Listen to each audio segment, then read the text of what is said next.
Hey, everybody, this is Harvey Sluggo Wasserman back with you at the Green Grassroots Emergency Election Protection Coalition Zoom call number 174. We are starting off with 20 people and just going to rock and roll over the first hour. We have the great Roger Rapoport with KEVIN KAMPS, two Michigan boys, who are going to give us a real tour. Also with Ron Leonard, the great Ron Leonard, one of the great founders of the Green Power movement, both ideologically and in business. And we're going to do a real thorough exploration of the new solartopia. We need to really understand what is happening. There was an article in the Wall Street Journal over the weekend about how the solar industry is getting just slaughtered in California because of the attack by Gavin Newsom and the California Public Utilities Commission. We'll come back to that in a minute. The second hour is a really deep dive, thanks to the great CAMILLA REES, who has set up a tremendous panel on EMF, the issues with electromagnetic frequencies, a big issue right here in Los Angeles, in the courts already. Tremendously important, and also with relevance, and we want to touch on this with relevance to the spread of solar, because when they give you solar, when you get solar, they often try and put smart meters on your phone, which are really dumb because they emit electromagnetic frequencies that are harmful. So we will need to deal with that in the second hour. We have three very, very powerful, well, actually four, including Camilla, very powerful experts who are going to do a deep dive on that. And Steve, we want to create a separate hour URL for that second hour, if we can do that, so we can give it to the EMF community and they can use it as a tutorial going along. So it's great to have everybody with us. We're going to start with first, I want to say another Michigan person, Alyssa Matros, has joined us. Alyssa, you'll be glad to know that me and Roger are united again here on as if it were the Michigan Daily 60 years later. And KEVIN KAMPS is in Michigan as well. So what we're going to do now is we're going to start off, and I'm going to hand it over to Roger Rapoport. We are going to, and Roger is a world-class journalist, lives in Muskegon, Michigan. As I said, was a year after me at the University of Michigan Daily. They didn't want to make him editor of the Daily because he's too good of a investigative reporter. They had just recovered from wanting to shut the paper down because I had written an article for legalizing pot, and the people who were at the university couldn't handle that. It did go global, that article, by mistake. And then Roger came in, and Roger had done some great investigative reporting on one of the regions. And they did not want Roger to be editor of the Daily, but he is a great investigative reporter, a number of books, a number of films, and has a piece coming out tomorrow in the Detroit Free Press about the need for Michigan to go renewable and to not blow $15 billion on the Palisades nuclear plant and two more so-called small mythological reactors that they want to put next door. So we also have with Roger, we have KEVIN KAMPS, who's been with us many times, who's the great expert on Palisades, Davis-Besse, and many other of the geriatric nuclear plants that we are forced to deal with around the country. I will reiterate what I did last week. Oh, by the way, we will not meet next week. Next week is the first night of Passover, and I'm sure many of you will be sitting through interminable departures from Egypt, waiting for the food. So we will not meet next week, but we will meet the week after. It'll be great to do that. And so KEVIN knows the detail on the Palisades nuclear plant, unlike anybody else. And Roger has, as I say, a major piece on bringing Solartopia basically to Michigan, as I have talked about doing it to Ohio. So Roger, tell us please about this article you've got coming out and what it really means in the bigger picture. Oh, Roger, you're muted. Are you muted? Hold on, hold on, hold on. Got to unmute you here. Boy, it's always annoying to have to do that. Steve, can you help me? Can we get there? I There did you it. I unmuted. go. Okay. Okay. Okay, good, good, good. Okay. All right, great to have you. So I just before this meeting started today, I got a note from Mark Jacobson, who along with Kevin is featured in this story that's coming out. And it's about the Palisades project, which Kevin will fill you in. He's been working on this for over 30 years.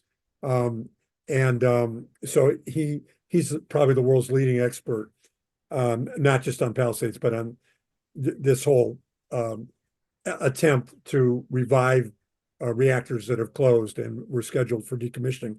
But I want to read this this note I just got. Harvey, you'll be especially interested in this. Um, that my editor had a question. She wanted to know about, well, how can renewables stop a brownout or a blackout? And Mark just sent me this note from Stanford. He said, moving to renewables, including moving to storage, together with renewables, California's grid has been 100% renewable for 31 days of the past 40 days, between 0.25 and 6 hours per day, with no blackouts, even after half of Diablo Canyon was shut off for a week and a half ago.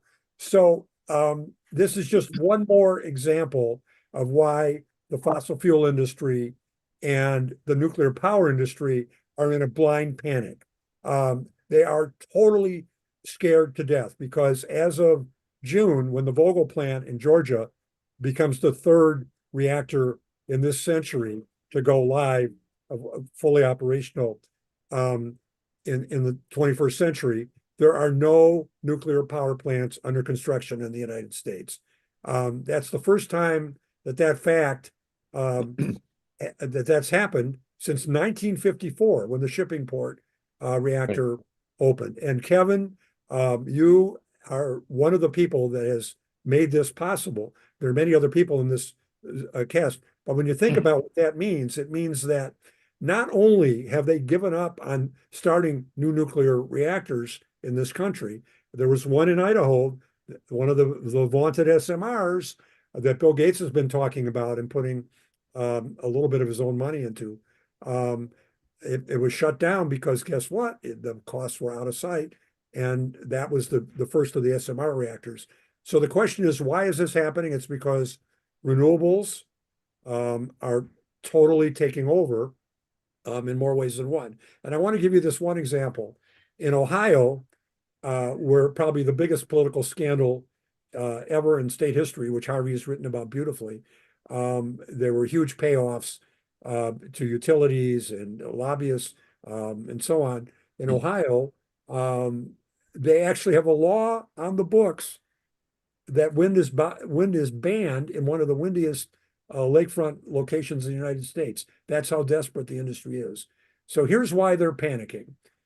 The cost of the Vogtle reactor, which is the last one that's being built currently, which will open in June, the cost per watt, according to Mark Jacobson at Stanford, is $16. The cost for solar is $1, and the cost for wind is 70 cents. And here's the other part of it. A new nuclear power plant, like the Vogtle plant, can take up to 20 years or even longer. There was actually one that opened in Tennessee that took, get this, 42 years to open. The Vogtle plant was billions and billions of dollars over. That reactor and the South Carolina reactor that did not happen bankrupted Westinghouse, one of the most experienced reactor designers and builders in the country. So as a result of all this economic fallout, there's been this panic in the industry to try to stop to stop these fossil fuels.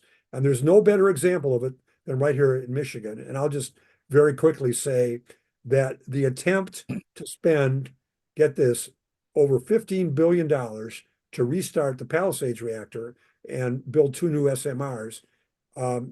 Kevin has the exact numbers, but right now it's somewhere in the range of 20 to $30 million per job created. Just one of those jobs could create an entire group of solar and wind companies. And On top of all this, as my article points out, according to Mark Jacobson's research, the new grid that would be supplied primarily by wind, solar, and some water hydro storage and so on, would create 240,000 jobs in the state of Michigan. That's like, like one of the big three auto companies. That's how big it is. And not just in one area, not just in, say, Detroit or some of the big economic centers, but all over the state. And it would be reliable power. It would be power. There would be no brownouts, no blackouts. There would be no carbon, which is not true of nuclear. Nuclear definitely does contribute to global warming. There would be no radiation waste. And on top of all this, the exact number is a little in flux, but it's something like at least 40% decline in power rates. And to boot, it's self-financing. So this is why the industry is so freaked out right now, because the economic arguments are getting weaker by the day. The new battery technology, the storage, which is the heart of what would stop the blackout or brownout potential. There's new batteries coming online. I believe there's sodium. Right, sodium based. That are much more effective. So these states like Michigan have an opportunity to lower utility costs, attract new industry, create hundreds of thousands of jobs, and yet in this death rattle situation, in the midst of all this, the nuclear companies are, trying to get huge bailouts, guess from who else? The federal government and the state governments, at taxpayer expense. And to kind of document all of this, the company that was running Palisades, the reactor that closed 2 years ago, Energy, actually closed early because they were having a lot of technical difficulties, some safety issues. So they got out of there early. And after the attempt to decommission the reactor began, the only company that was interested in actually trying to restart it, which is what the governor of Michigan wanted to do, is a company that has never built or operated a nuclear reactor. So if you can imagine this incredibly obsolete reactor with all sorts of safety problems and waste problems and so on, is being organized by a company that has zero experience, operating or running a reactor. And I happened to be at the meeting where the two Michigan governors, now Energy Secretary Granholm and Governor Whitmer, were there. And I had an opportunity to meet some of these hardworking employees of Palisades.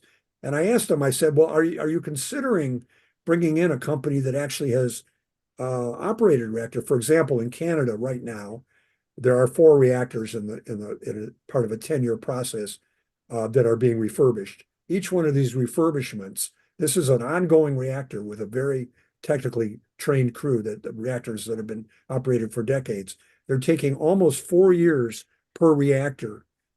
This very obsolete, decommissioned, potentially decommissioned reactor Palisades, they're going to try to restart it in 1 year, huh? I mean, some of the spare parts were, when Energy closed it, they got rid of the spare parts for scrap. Now they're going to have to go back out and find all this equipment and parts and so on. So the 1 year timetable is completely unrealistic.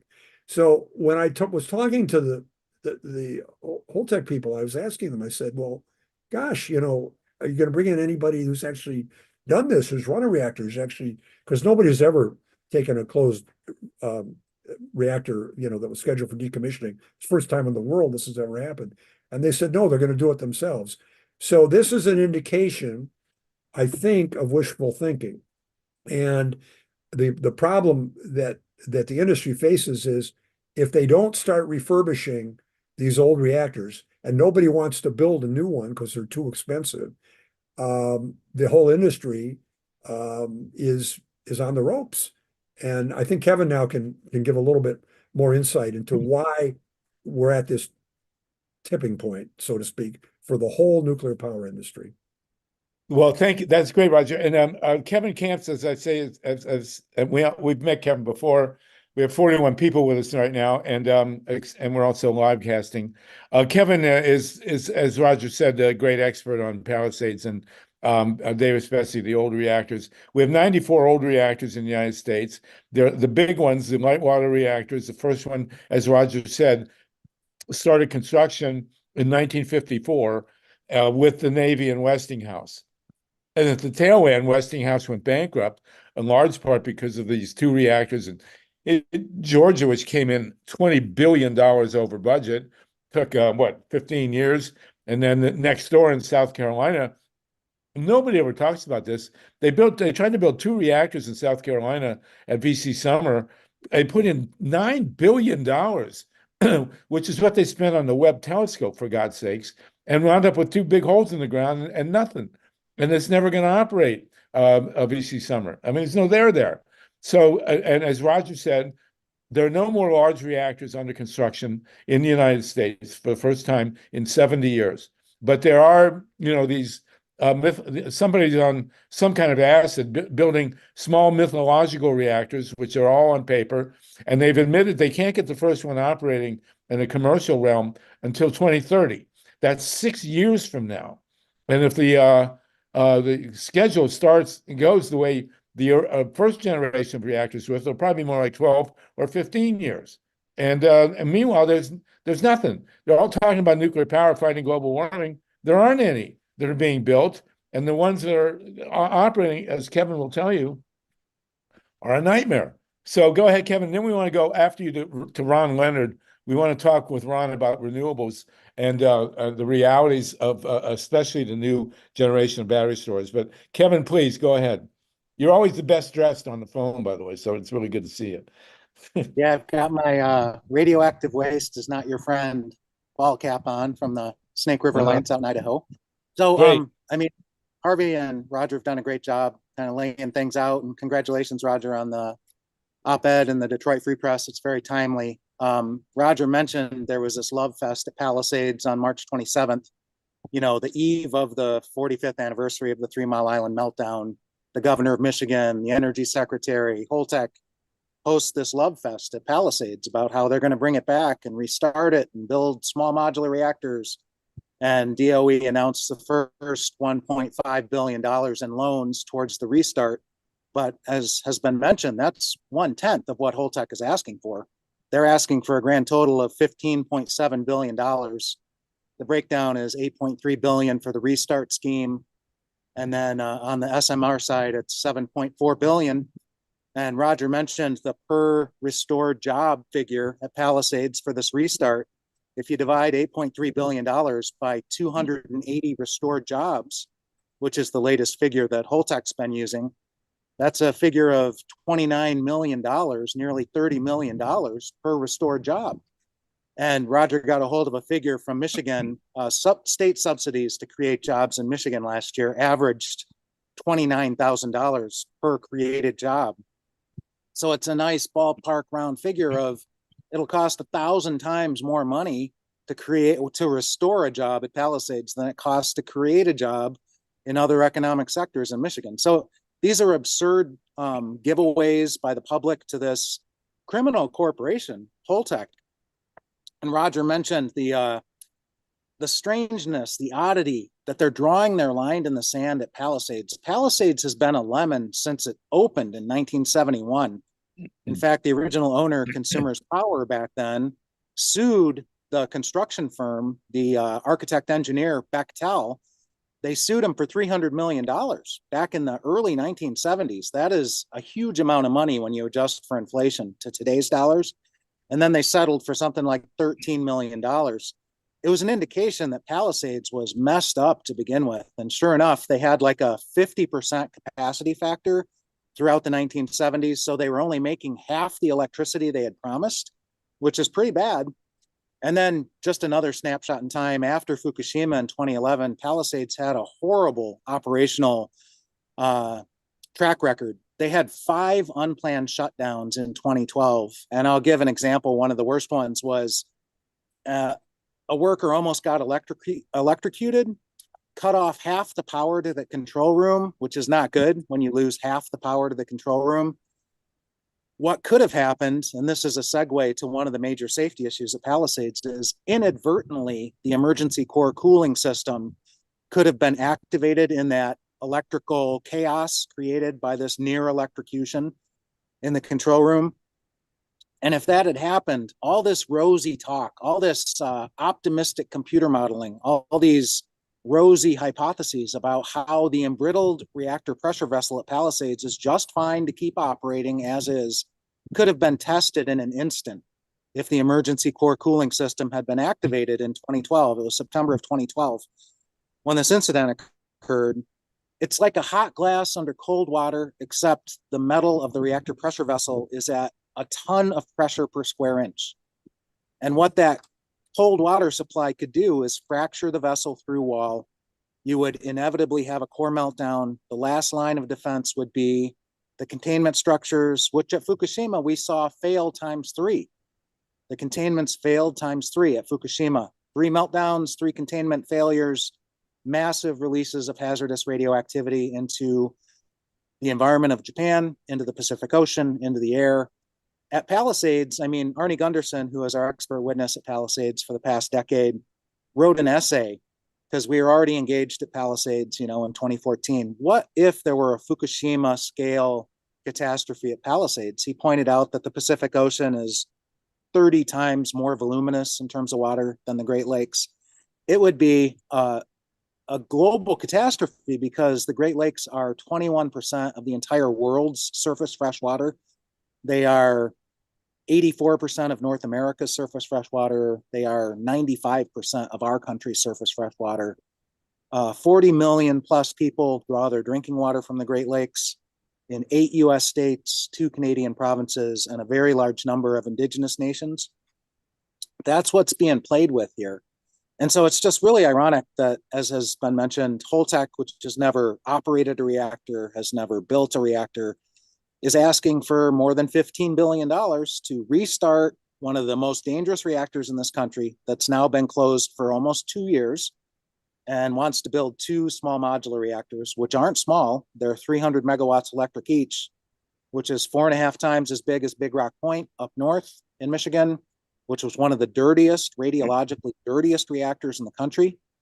3 million curies released to the environment during so-called routine operations, but they broke fuel in the core, experimenting with mixed oxide plutonium fuel, huge releases. And 300 megawatts electric is 4.5 times as big as Fermi Unit 1, which had a partial core meltdown on October 5th, 1966. And we almost lost Detroit. So these are not small reactors. When they actually go to build them, they will not be modular because they will ad hoc depart from the blueprints. They do it every single time they build a reactor. Even at Vogtle Units 3 and 4, they departed from the designs. And look what happened. Instead of the Nuclear Energy Institute's estimate in 2001 that a new reactor would cost $2.5 billion to build, by 10 years later, by 2012, it was, no, it's going to cost $7.5 billion, they admitted. But look what it's actually cost, more than $17.5 billion per reactor at those 2 units in Georgia. Total waste at Summer Units 2 and 3 that low-income African-American families will be paying for on their electric bills, something like 20 to 25% of ratepayers' electric bills in South Carolina are paying for these 2 dead reactors that will never operate. We had a similar experience in Michigan at Midland, 2 large-scale reactors that thankfully never fired up. One was 90% complete, the other was 50% complete. Not unlike the Summer fiasco decades later. The largest infrastructure fiasco in Michigan history at Midland. And Roger may remember the figure, billions of dollars of 1980s dollars lost at Midland. So, just to maybe close on all the doom and gloom talk, we have a proud history of anti-nuclear activism in Michigan. The father of the anti-nuclear movement in the United States, Leo Goodman, an attorney at the United Auto Workers, persuaded the union to challenge Fermi 1 on the safety risks. It went all the way to the Supreme Court, where the UAW lost by a 7-2 vote. And not too long after that, 3 years later, partial meltdown at Fermi 1. Leo Goodman was right. The UAW was right. Fast forward to Midland, Mary Sinclair, and groundswell of anti-nuclear activism led to the blocking of Midland when it was discovered that, like the Leaning Tower of Pisa, Midland was sinking into the ground, safety significant buildings. And, you know, fast forward to Palisades. I mean, we shut Palisades in 2022. The joke is, how many times do we have to shut Palisades? Because we shut it multiple times. We shut it in May of 2022. We shut it later in November when the Department of Energy rejected Holtec's request for $2 billion in civil nuclear credits. Unfortunately, here they come again. I mean, I would praise Governor Granholm back in the year 2010 for her offshore wind plans in Michigan. There was a report out of Michigan State University, the Land Use Institute, more than 300,000 megawatts electric of offshore wind potential in the Great Lakes. But we don't want the Great Lakes paved in wind turbines. So Granholm, Governor Granholm, had an advisory committee. James Clift, the executive director of Michigan Environmental Council, was on it. I caught his presentation at a renewable energy festival in Southfield in summer of 2010. They had carefully, with 24 or more criteria, things like don't build a wind turbine on top of a fish hatchery ground in the Great Lakes. Don't build it on top of historical shipwrecks. Don't build it where the view shed will be destroyed. And they chose 3 places in the Great Lakes to concentrate on that already had industrial port facilities. Southern Lake Michigan with Gary, Indiana, for God's sake, down there. Extreme northern Lake Michigan, and then where Saginaw Bay empties out into Lake Huron. Those were the places they were looking at to build offshore wind under Governor Granholm. Apparently, she's forgotten all about all this now that she's energy secretary, because it seems the name of the game is restarting zombie reactors at Palisades, building small modular reactors, which are mythological. So that's the predicament we find ourselves in. Just real quick, last Wednesday, we had an emergency enforcement petition meeting with the NRC about how Holtec is looting the decommissioning trust fund at Palisades massively, but they're doing it at all their decommissioning sites, maybe nowhere worse than Palisades, which isn't even decommissioning, which makes it all the more egregious. And that's what that meeting was about. We blew them out of the water, but it's meaningless because we have a 0.5% chance of prevailing. That's the history of these emergency enforcement petitions. And now on Wednesday, the NRC is jealous that DOE and the governor held a love fest at Palisades in late March. So they're going to hold their own love fest. They're going to have a half-hour open house in Benton Harbor with posters to show off. Then they're going to end the open house. So if you're in person attending, you're going to have to scramble to get on the virtual meeting, which is where the heart of the meeting is going to be, where they're going to bamboozle the public about how great an idea this is and how on top of safety they are. They're not. It's not. We will resist as best we can, which is boiling down to late 2024 with our legal team. We're going to try to intervene. We've already been told once to go jump in a Great Lake. We're going to keep trying to stick our foot in there and prevent this juggernaut from going off the cliff. But end of this year, NRC is ready to pull the trigger. August 2025, Palisades wants to restart Palisades. The latest news, Holtec admitted they're not going to replace the steam generators. They're not even going to replace the tubes that are problematic. They're just going to go forward with the steam generators they have that have needed replacement for over 20 years. So that's what we're getting out of Holtec. Well, I will say that 2 of the worst crises that the nuclear industry has faced, 3 Mile Island and Chernobyl, happened immediately, with basically new reactors. And so what they're taking here is a 50-year-old reactor at Palisades, which is, I love the fact that they've already sold parts out of there. I mean, it's like you got a 50-year-old car in your front yard. It's up on blocks. You've been selling parts, and then you want to put it back on the road. It's utterly insane.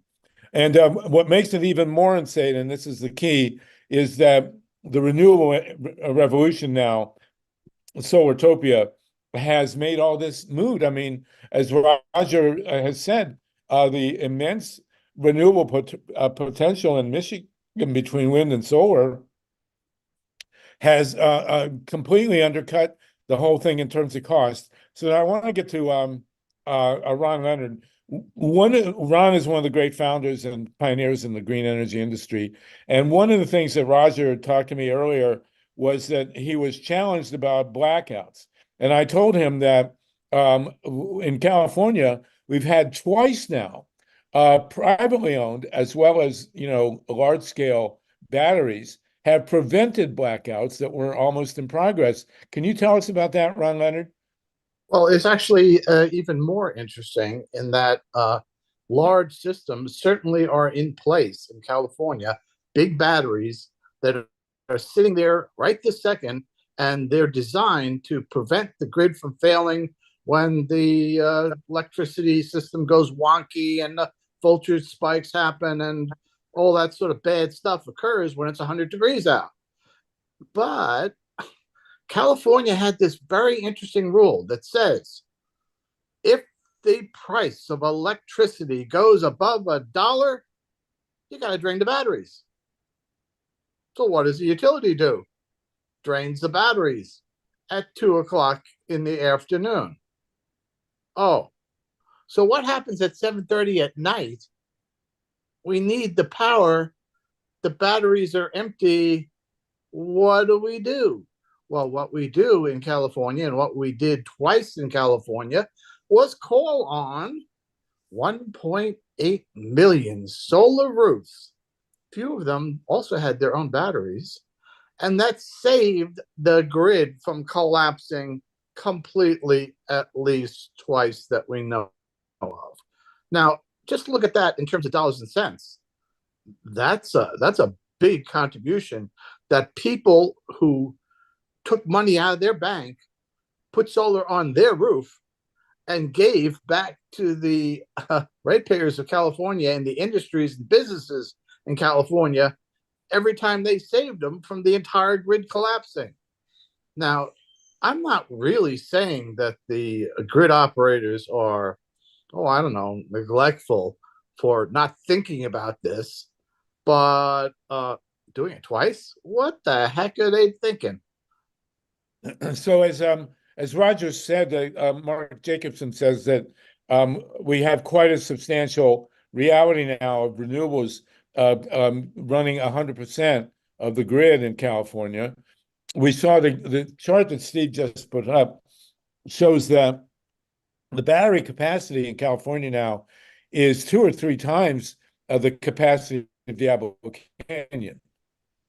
Diablo Canyon together, the 2 reactors, about 2,200 megawatts, and we see more than 5,000, I believe, in terms of battery storage. I also mentioned to Roger this development now, Ron, that you know about, which is the on the near horizon, way before SMRs, which can't come online until 2030. There's a major shift going on in battery production, and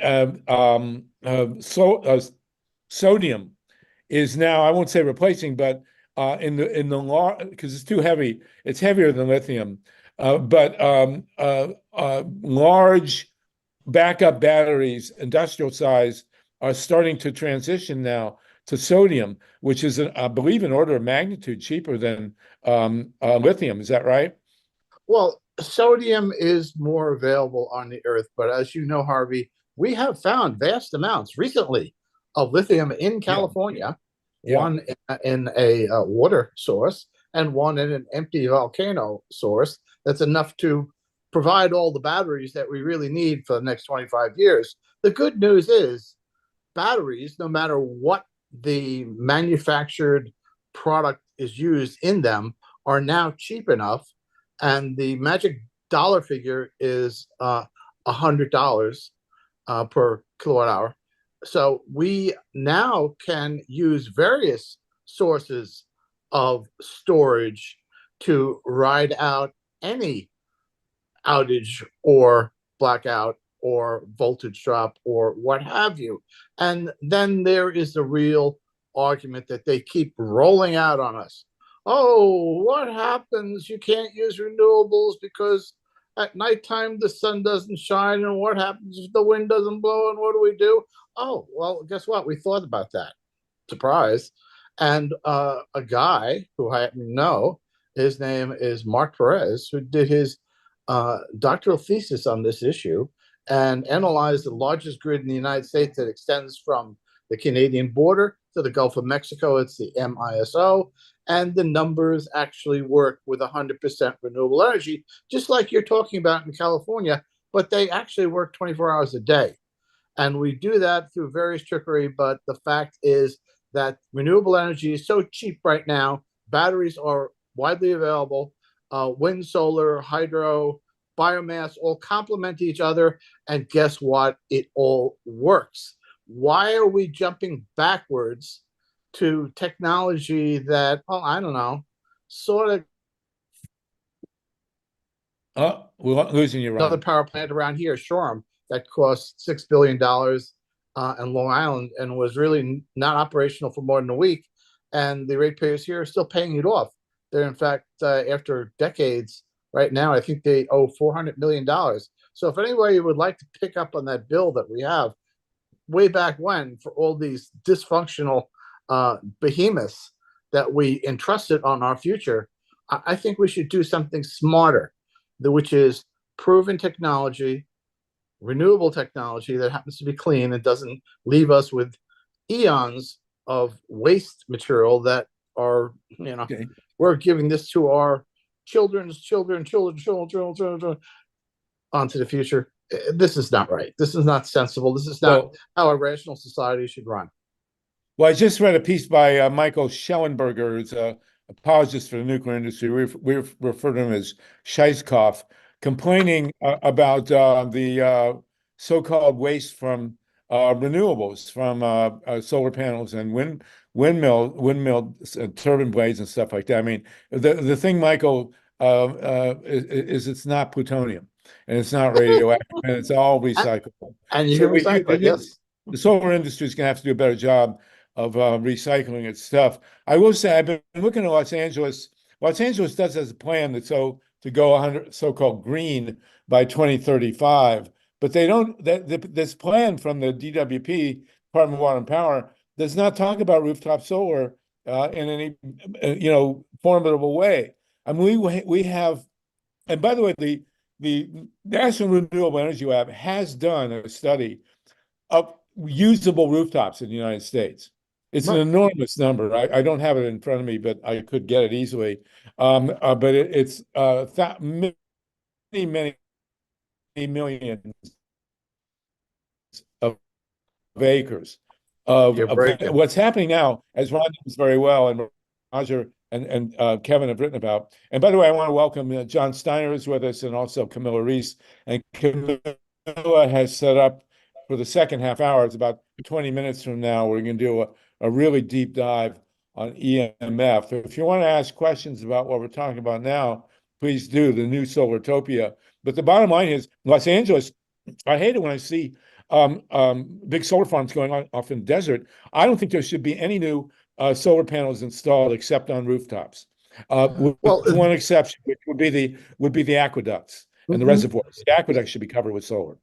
So what you're talking about is a very interesting phenomenon, which is that we have now been able to calculate what the percentage of energy would be if we used up sort of things like you're describing, unused land, a rooftop, a carport, or what have you. And if you look actually at LA and you just look at rooftops and you just look at big rooftops, well, those big rooftops would provide, if covered with solar, 60% of the entire power that LA needs. Think about that. 60% of the power that LA needs. Right. And we also want to talk about the stadiums, Dodger Stadium, SoFi Stadium. There's a soccer stadium. There's crypto downtown, the basketball arena. All of them have huge parking lots, which should be covered with solar. And the plan doesn't talk about that. We are in the middle, folks, of a very big war against solar. As Roger said, there's a deep fear in the fossil nuclear industry that they're about to be wiped out, which they are, because solar is so much cheaper in wind than fossil nuclear, and there's just no comparison.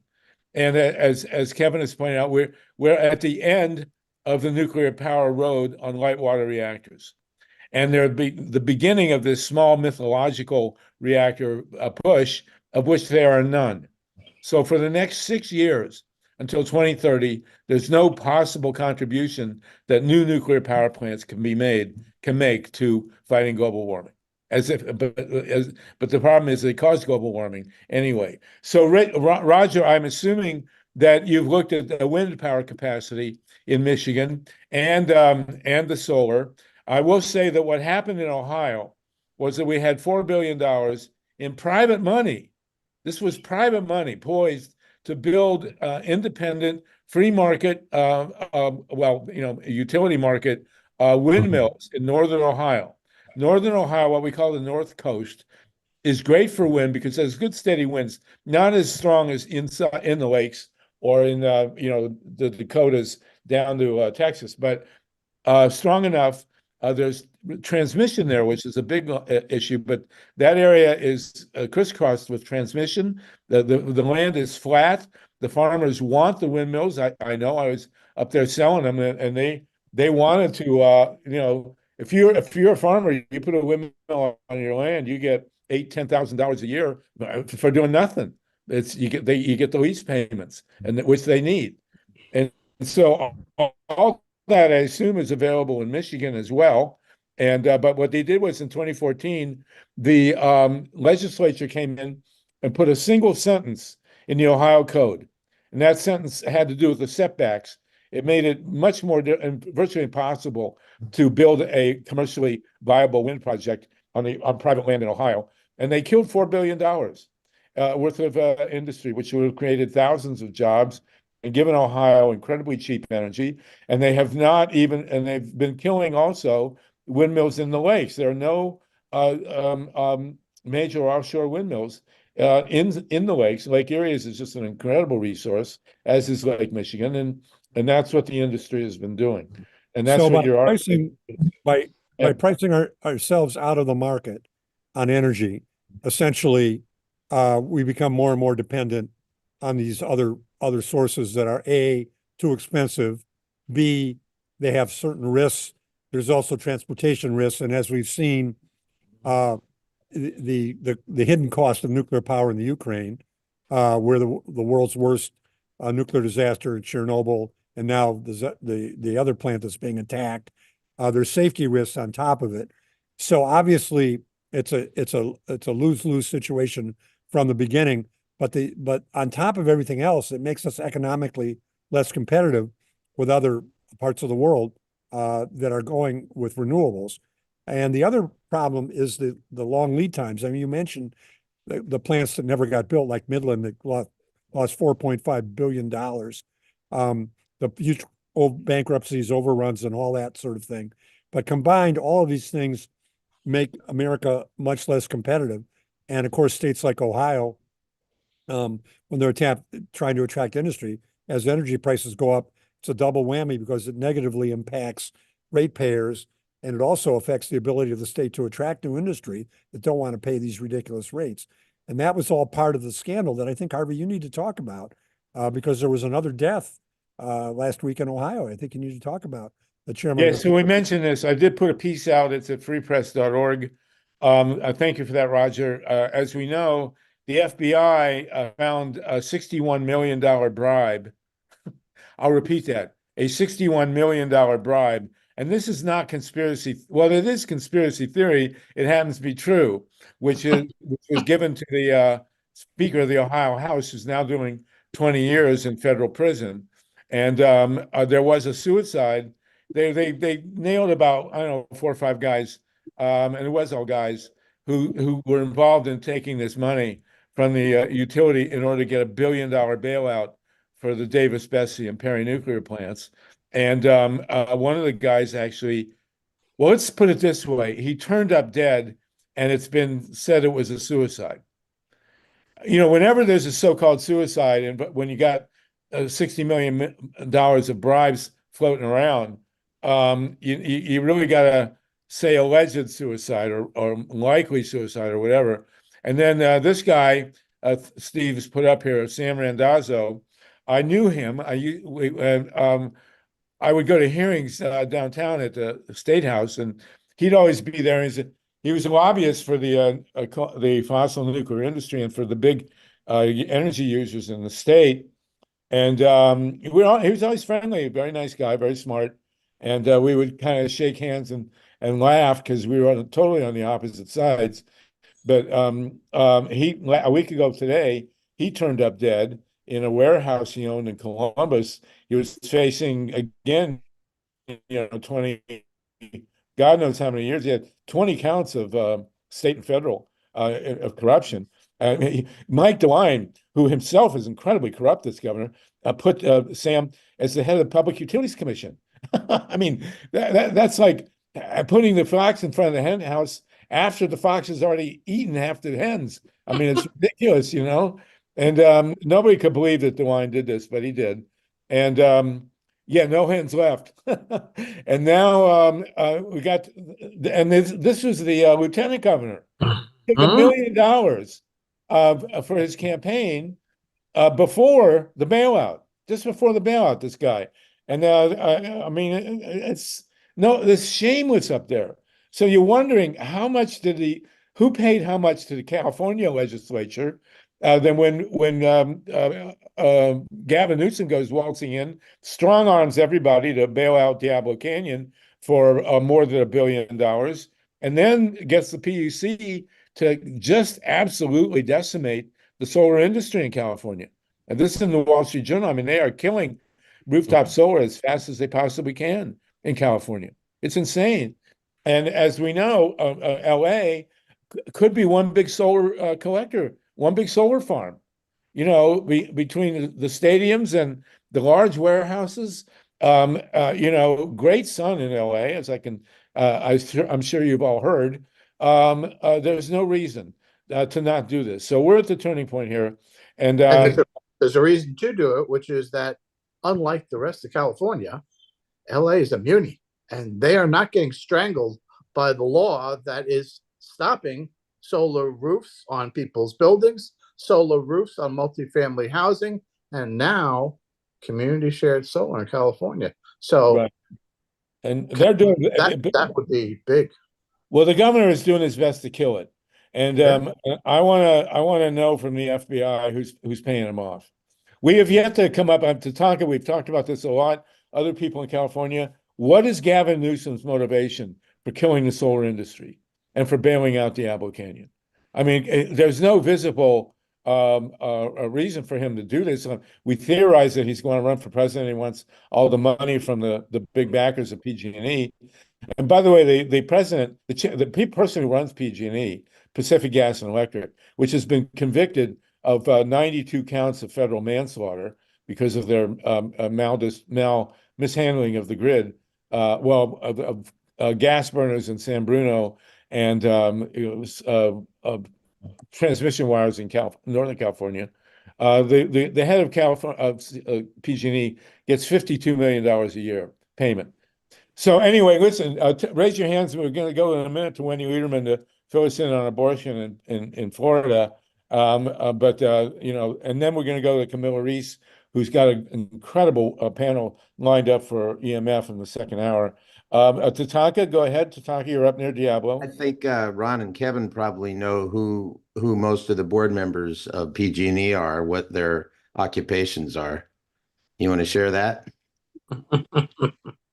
Well, you can do it. Tell us. No, I'm sorry, I don't know that.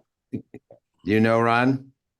Well, we do have this little figure that says that Newsom benefited from $208,400 in political contributions from PG&E in 2018. I wonder why that money came to him. Right. Well, give us the answer, Tatanka. What are they? Well, I don't have any special information. I just know that hedge fund managers and all kinds of other wealthy people on the board have been donors to his campaigns in the past. And I just assume he's got a big national presence now. And if he wants to run for office, he's bankrolled. And, to suddenly turn to be the champion of solar and then to turn against it and to be there on the record when Jerry Brown decommissioned, had the plan for decommissioning Diabolone to turn right around and to do it on the last day before they all went on a vacation. Smells. Smells. It's more than smells, it radiates. And thank you for that.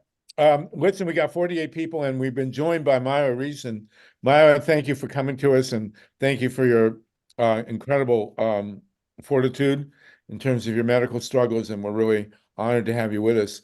As you are, Carl Grossman's with us, who was witness to the collapse, actually partly culpable in the collapse of the Shoreham nuclear project. $6 billion there, $9 billion at BC Summer, 4.5 billion at Midland. I always loved Michigan Midland because it was literally sinking. I mean, what are these people thinking about? You build a nuclear plant on a swamp?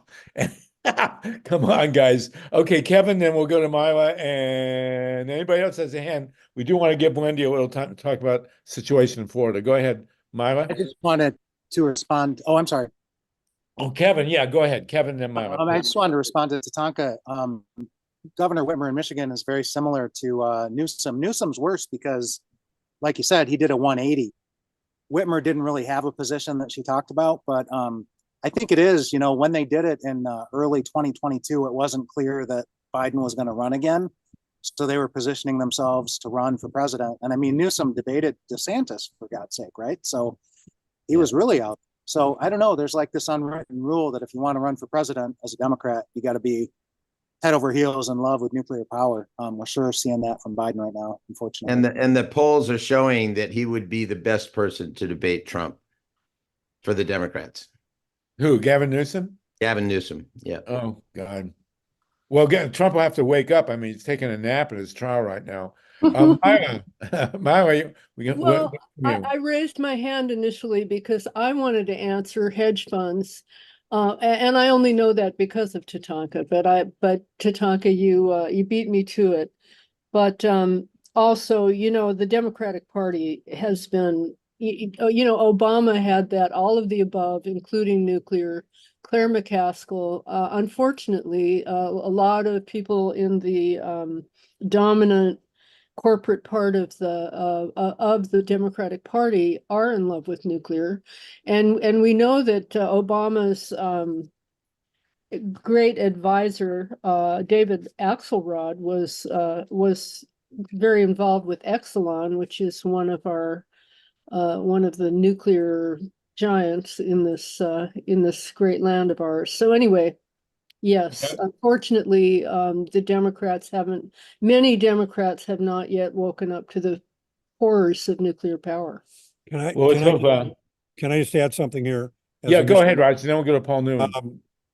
Kevin and I have been working on this number, but it's at least $1 million a week as we're sitting here. The handouts continue. In the state of Michigan, every legislator, Democrat and Republican and independent, if we have any independents, voted in favor of the Palisades bailout restart. So that shows you that they have effectively contributed. Now, Harvey has given a worst case situation scenario in Ohio where there was out and out bribery. So the question is, why do all these politicians accept this money from this incredibly dangerous form of energy that's incredibly overpriced? And the answer is that I think, at least in Michigan, Granholm herself went one step farther. Her campaign manager, Kevin, am I right about this? Was an executive that she borrowed from Mishcon. Is that right, Kevin? Yeah. Consumers Energy loaned a senior executive to Granholm for her re-election campaign. So they aren't just donating money or, you know, in the case of Ohio, bribing or running campaigns. They have complete control. I mean, the Price-Anderson renewal was just signed by Biden. So they have effectively become one of the largest sources of campaign contributions on all sides. They don't just back Trump or Biden. They back everybody all the way down to the county level. Isn't that right, Kevin? Yeah. The city council campaigns and county campaigns. It's not a company town in Palisades. It's a company region, 3 counties. Right. And I want to give you a small example because this happened at the event that I went to. That was the announcement that the 2 governors made of the restart of Palisades, there were some people in the front row who were concerned about thyroid cancer, a high rate, and they actually had written to the NRC to do an investigation. And this is a summer community, it's a resort community, so nobody really much lives there except during the warm months. And so the NRC decided to do a door-to-door research survey. They mailed surveys about this thyroid cancer question to all the residents of this, a couple hundred people who live there.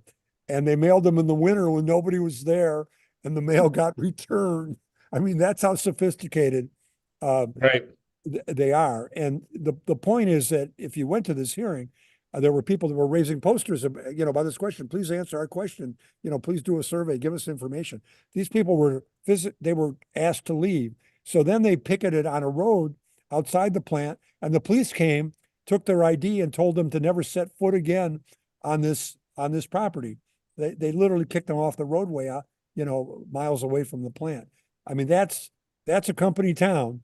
Yeah, right. It's unbelievable. That in the world of stolen elections, by the way, that's called caging. When you mail stuff to people that they're not going to be there. All right, we want to talk to Paul Newman. Thank you, Roger. Paul Newman is a energy generator himself in LA. We've got solar panels on his roof. Go ahead, Paul. I just wanted to say that I know we were talking about Newsom earlier, and I wanted to pop that in. I saw the debate with Ron DeSantis, and I hate Ron DeSantis, but he brought up a whole bunch of issues that California is going through, and it looked, and Newsom couldn't answer half of them.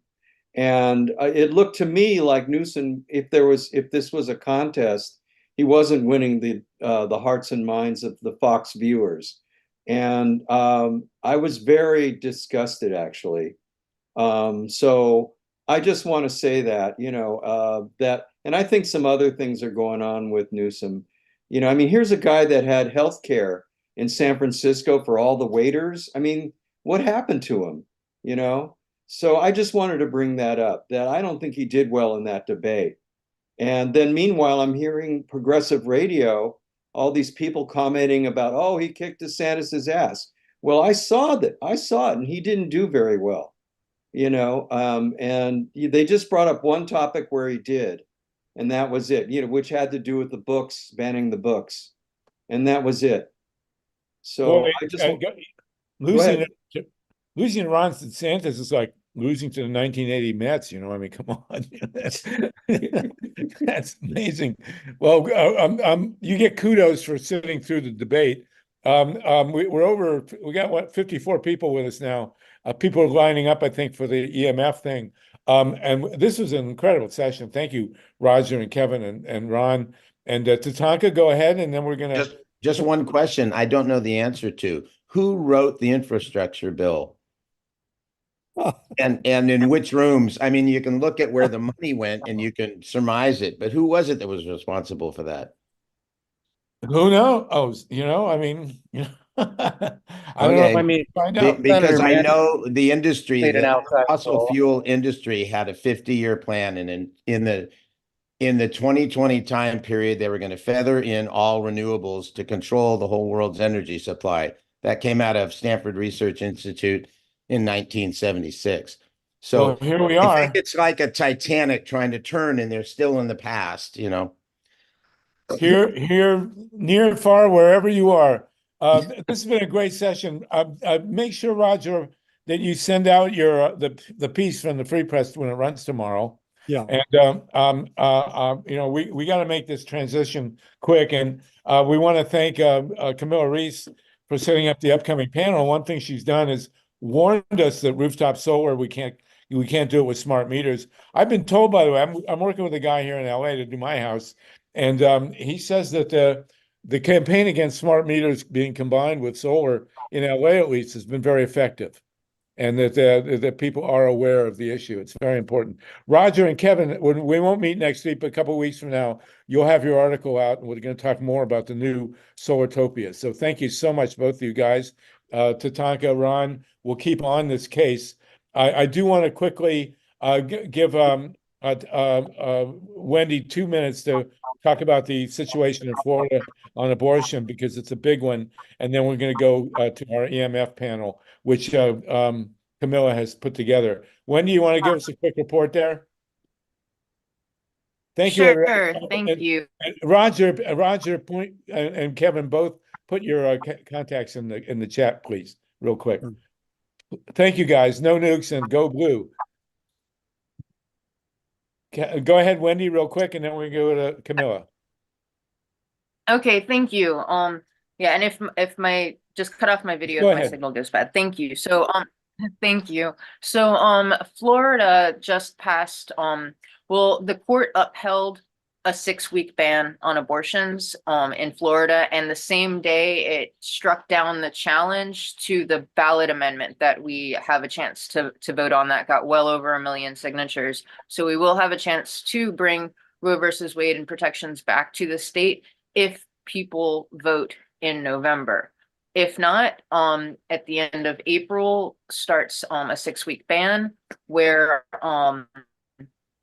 most women obviously don't know that they're pregnant at that point. They will have to set up 2 separate in-person appointments with an abortion provider if their life is in danger, if they were raped, that sort of situation.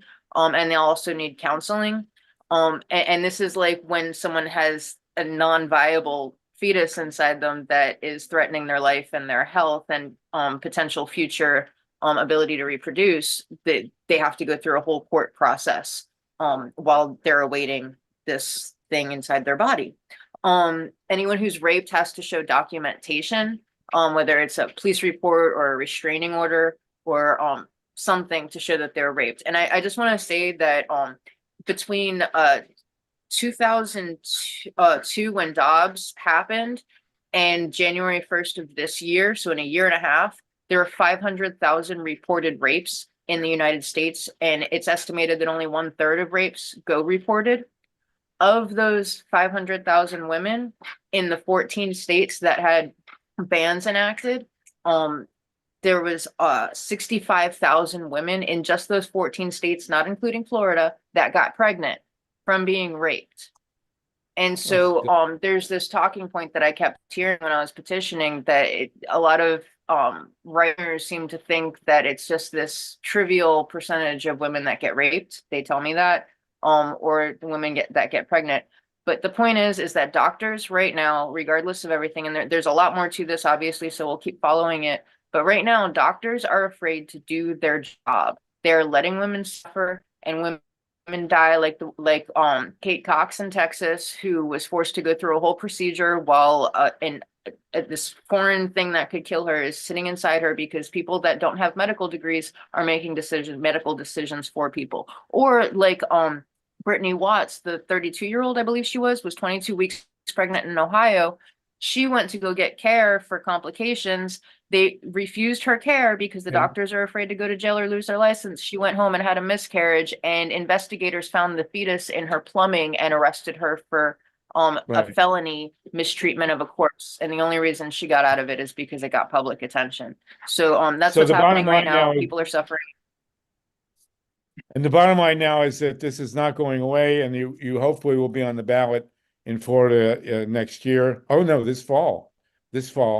And same thing is happening in Arizona, as you know, very similar. So thanks for your attention to this, and we're going to continue to pay attention to these issues.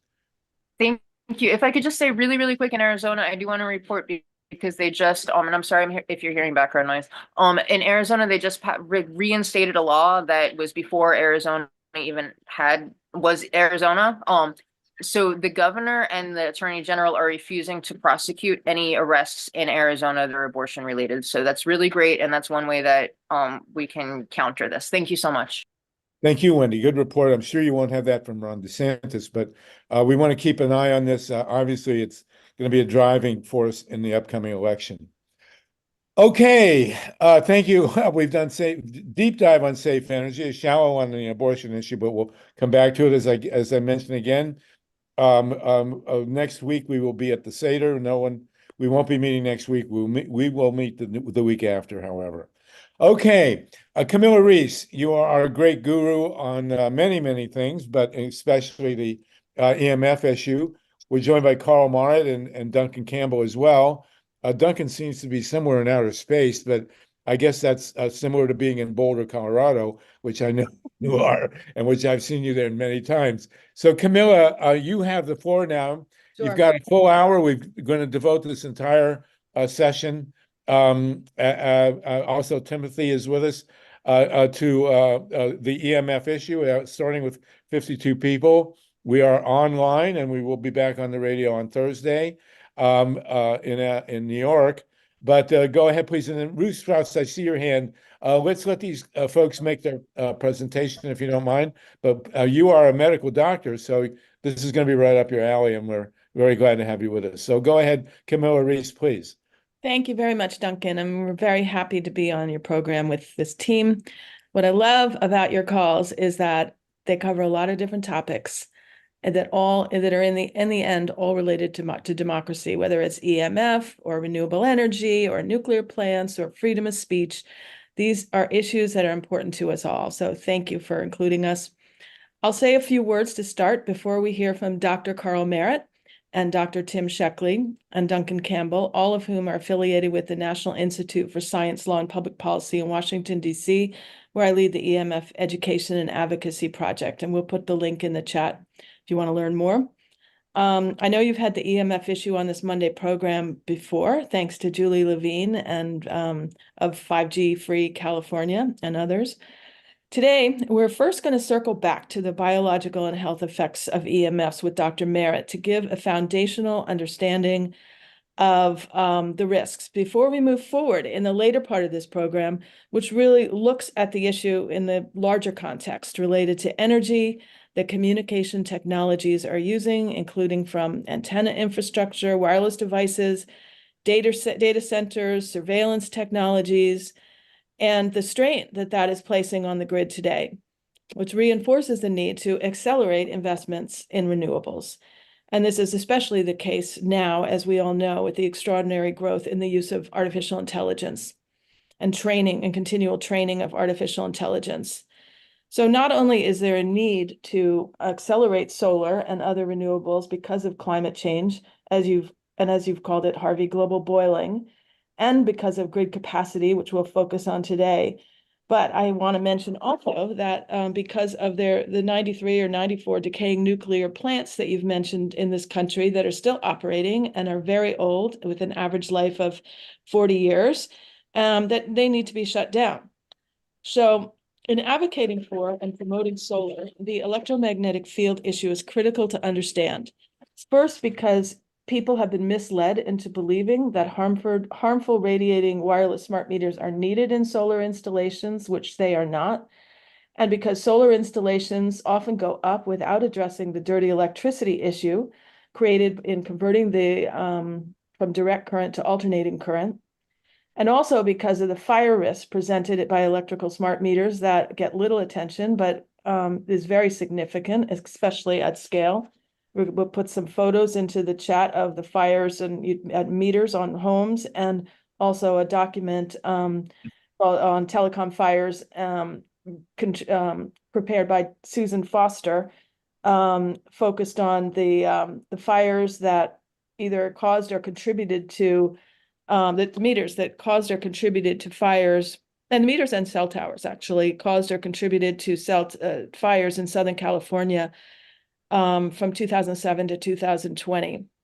So if there's going to be electrical equipment put on people's homes, it needs to be of the safest kind, which means using hardwired connections.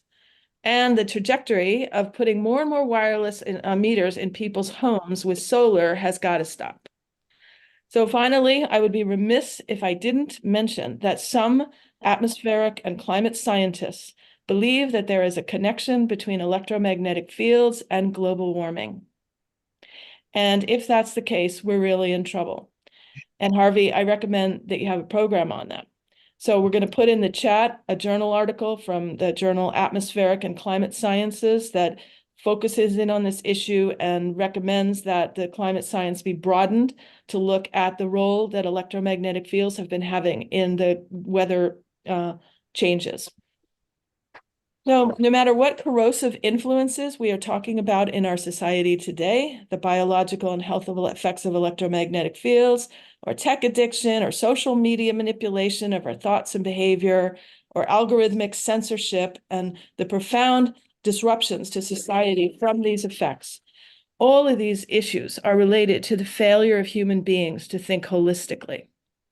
We are now at the point where it's very clear that our survival on this planet, in this context of rapidly accelerating use of communication technologies, is dependent on achieving energy sustainability.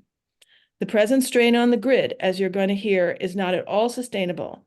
Utilities are forecasting huge increases in demand. Blackouts across the country are being projected while we're all asleep.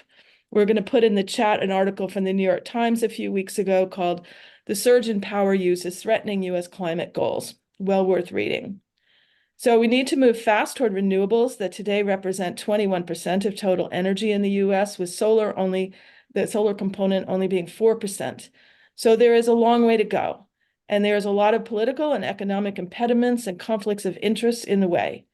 But we must steer this ship, civilization, life on Earth, to be pro-living systems, pro-planet, and change our relationship with the natural world around us if we are to survive in the long term. Therefore, our focus today at NESLAP has broadened to focus on the grid and the energy transition underway that must be accelerated. It's critical. We have a briefing paper on sustainability and grid resilience underway, authored by Dr. Sheckley, who is with us here today, and we look forward to sharing that with you in due course. I very much look forward to today's presentations and to the Q&A. Hope you'll stay for the Q&A, and welcome to everyone. We're grateful to all of you who have joined this call or are listening online or by radio. So first, we'll have Dr. Carl Merritt speak. And speaking of not having a holistic view, one of the reasons that we have a multi-trillion-dollar industry that has emerged, with electromagnetic fields making people sick, is because the very few people have a background where they understand both the biology and the technical side of things. And Dr. Merritt of Aptos, California, whose bio we'll put in the chat, is unique in that he is a medical doctor. He has training in both biomedical and electrical engineering. He is also very expert in the effects of subtle energy, which is something that even the EMF scientists have very little knowledge about or understand. So, Carl, welcome. Thank you for being part of the program, and take it away. Tell us succinctly what does the science show at this point about the biological and health effects of radio frequency radiation from these technologies. Well, thank you, Camilla. I hope you can hear me all right. We have known for a long time about electromagnetic dangers. This is nothing new, and the big studies that were done in the military back in 1972 already showed from 2,300 references done by the U.S. military through Zori Glaser that there are major biological and medical effects on people from this. A lot of this is summarized, and you can get a lot of these papers from bioinitiative.org, which is a website that looks at these effects. So first, we should sort of qualify what kind of electromagnetic radiation are we dealing with? Well, we're dealing that from many sources, from cell phones and cordless phones in your home, where the station is constantly radiating if you have a cordless phone, not just when you're talking on it. So it's like having a cell tower in your home. So you might want to rethink that. To the antenna systems, the wireless systems, which have been upgraded through generations. We're now at 5G, the 5th generation. The first generation was analog back in 1980s. The second generation was digital with voice and text. The third generation was for browsing and using the internet. And most of you are all having phones with either 4G or now 5G. And the 5G is basically 4G on steroids with whole new frequency bands that I'll talk a little bit about because they have a major effect more on the body, because the peak to average ratio and our exposure standards are based on averages are about 1,000 to 1, and they have beamforming technologies that directly radiate the beam to you to have better electrical conductivity or connectivity rather to your body. So it's like having a laser track you when you're using your 5G phone. And that has major impacts about the specific electromagnetic density that reaches you. But let me just give you a little bit of perspective where we are right now in terms of all of this wireless radiation. Most of you get that from your cell phones. And internationally on the world now, there's 8.8 or 8.9 billion devices. So there's more than the population on Earth. And of course, not everybody has a cell phone. It's 10% more than the US population, the cell phone usage. Right now, 5G phones are in the coming. There's 1.6 billion of those, and they're increasing all the time. It was estimated that it would be about 4.5 billion by 2024, and we've already exceeded that.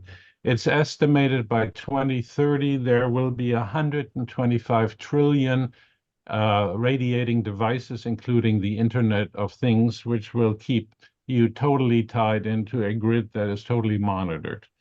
Okay, with that background, we have to then start looking at, okay, how are the industry looking at this? And for example, the reinsurer Swiss Re already categorized in 2013 that this is the EMFs represent the highest casualty risk, and these companies can't even get insurance based on health coverage. So they basically have slid the health impacts into sort of the back door, and no companies that are providers really can insure you for the risk electromagnetically.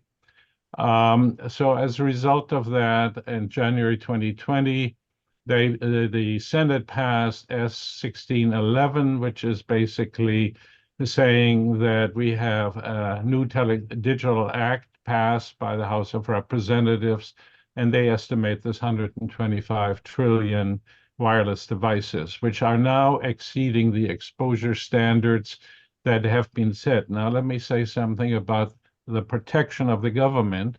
It says that, okay, you should be prevented from having exposure, but it's only based on heating of your tissues, thermal effects. Now, thermal effects aren't the major problem. Because why? Because a lot of these things happen with non-thermal effects. And when you average a signal, which is pulsing and digital, when you average it's fairly low, but the peak exposure, which is what triggers the various voltage gauge channels in your brain and so on, are really exposed to that by, in 5G, a ratio of 1 to 1,000. So when you average it, it seems very little radiation.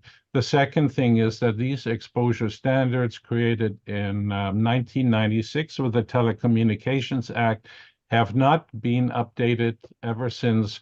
We've had all these new devices, these new technologies, these new generations, even though the scientific studies have become higher and higher. So there is no doubt in the minds of multiple scientists and medical doctors that these things cause harm. These things are ubiquitous. They're all over the place, and unless you use a meter to measure both peak and averages, which some of the modern EMF meters that you can buy online have, and you need to have both, then you will see that they may be much higher than you think in your home. That will affect your sleep. It will affect your overall well-being. I'll go through some specific effects in a minute. But where do you get them from? You get them also from smart meters, from the Wi-Fi in your home, from your router. You can see the new routers all have antennas, multiple antennas on your router. They create beamforming technologies in your home, creates better connectivity from an engineering perspective, but greater health hazards.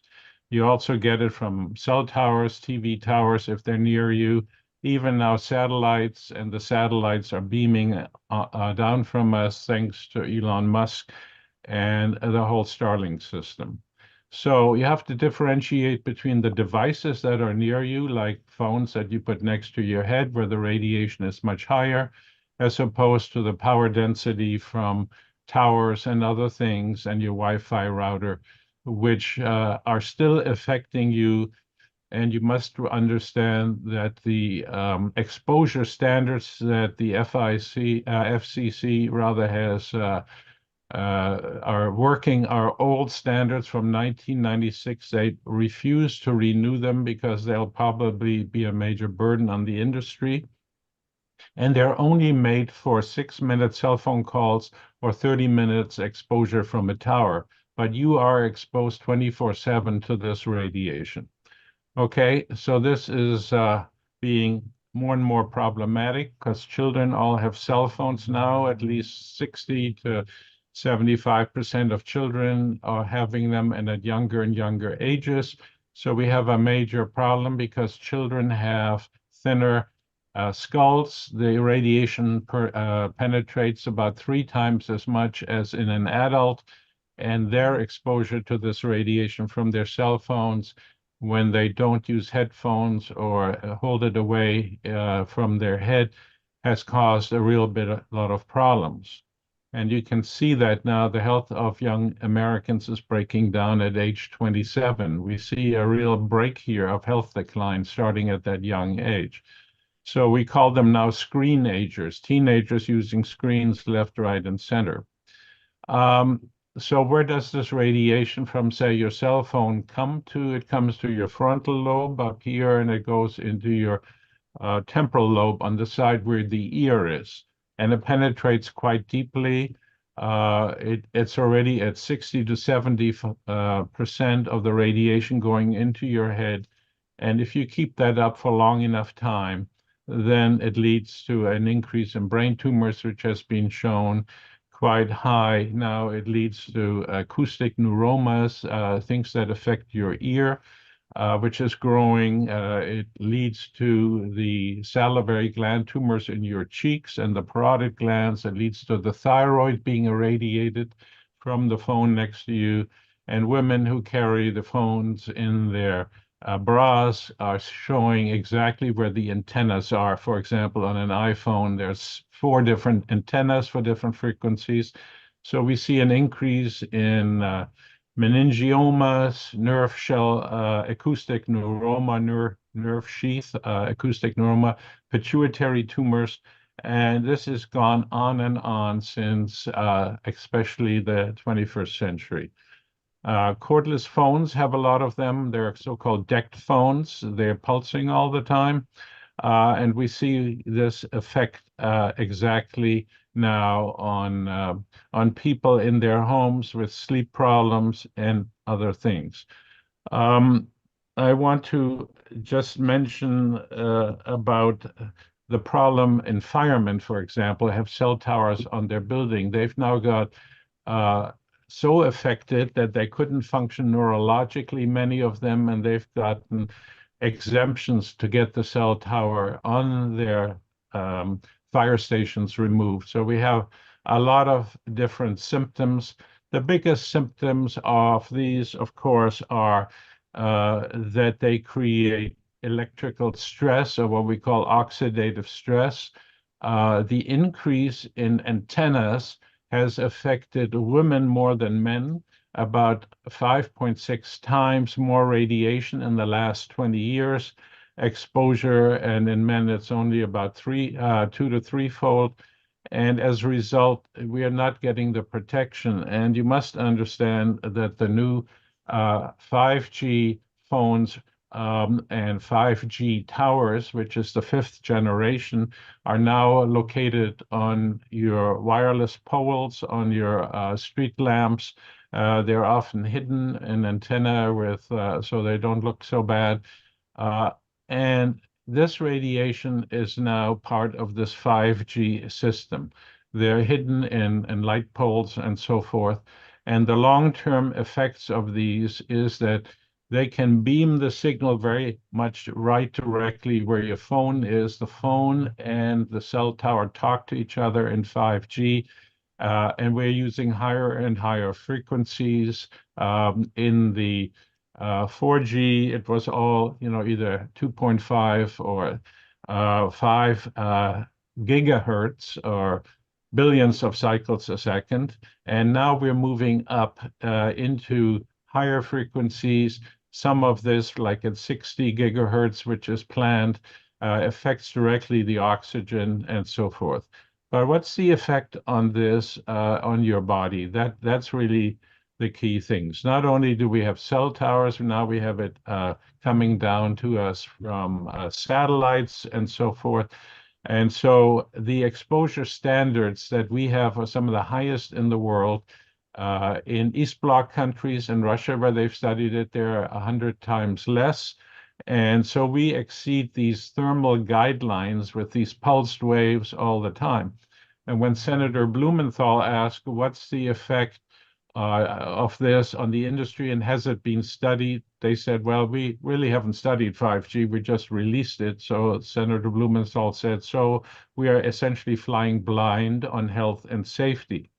And where does it affect the body? Primarily in the brain, more brain tumors, various kinds, from acoustic neuromas that I mentioned, to glioblastomas, to gliomas, and so forth. In thyroid, cancers are up, the thyroid gets affected, even the heart gets affected, certainly the reproductive system, the gonads, so it's not a good idea to carry your cell phone in your pant pocket and so on for men or for women, because it'll affect the reproductive organs. The cell and nucleus are there. There is now a demonstrated increase in neurodegenerative diseases in women and in men. In women, it's almost 5.5 times higher between 1989 and 2010, a 20-year period. And we now face unprecedented levels of neurological disease and early dementia. So it affects the mitochondria that produce energy in your cells. And one of the main things is, as a doctor, I see now is mitochondrial disorder, more panic attacks, more social anxiety, more Parkinsonism, more Alzheimer's disease, chronic fatigue syndrome, and increased brain inflammation. And you can see this all over the world because they haven't updated the standards. So we now have functional MRI studies to show all these tumors developing in the brain. We studied them with firemen who lived in these houses under cell towers on top of the fire station. And Dr. Hoyer definitely showed this. So the biological effects are widespread: DNA damage, single and double strand breaks, oxidative stress, which is rusting, mitochondrial damage, your energy production is there. And the biggest complaint most doctors see is fatigue, membrane leakages. We have channels in the brain called calcium channels that get triggered.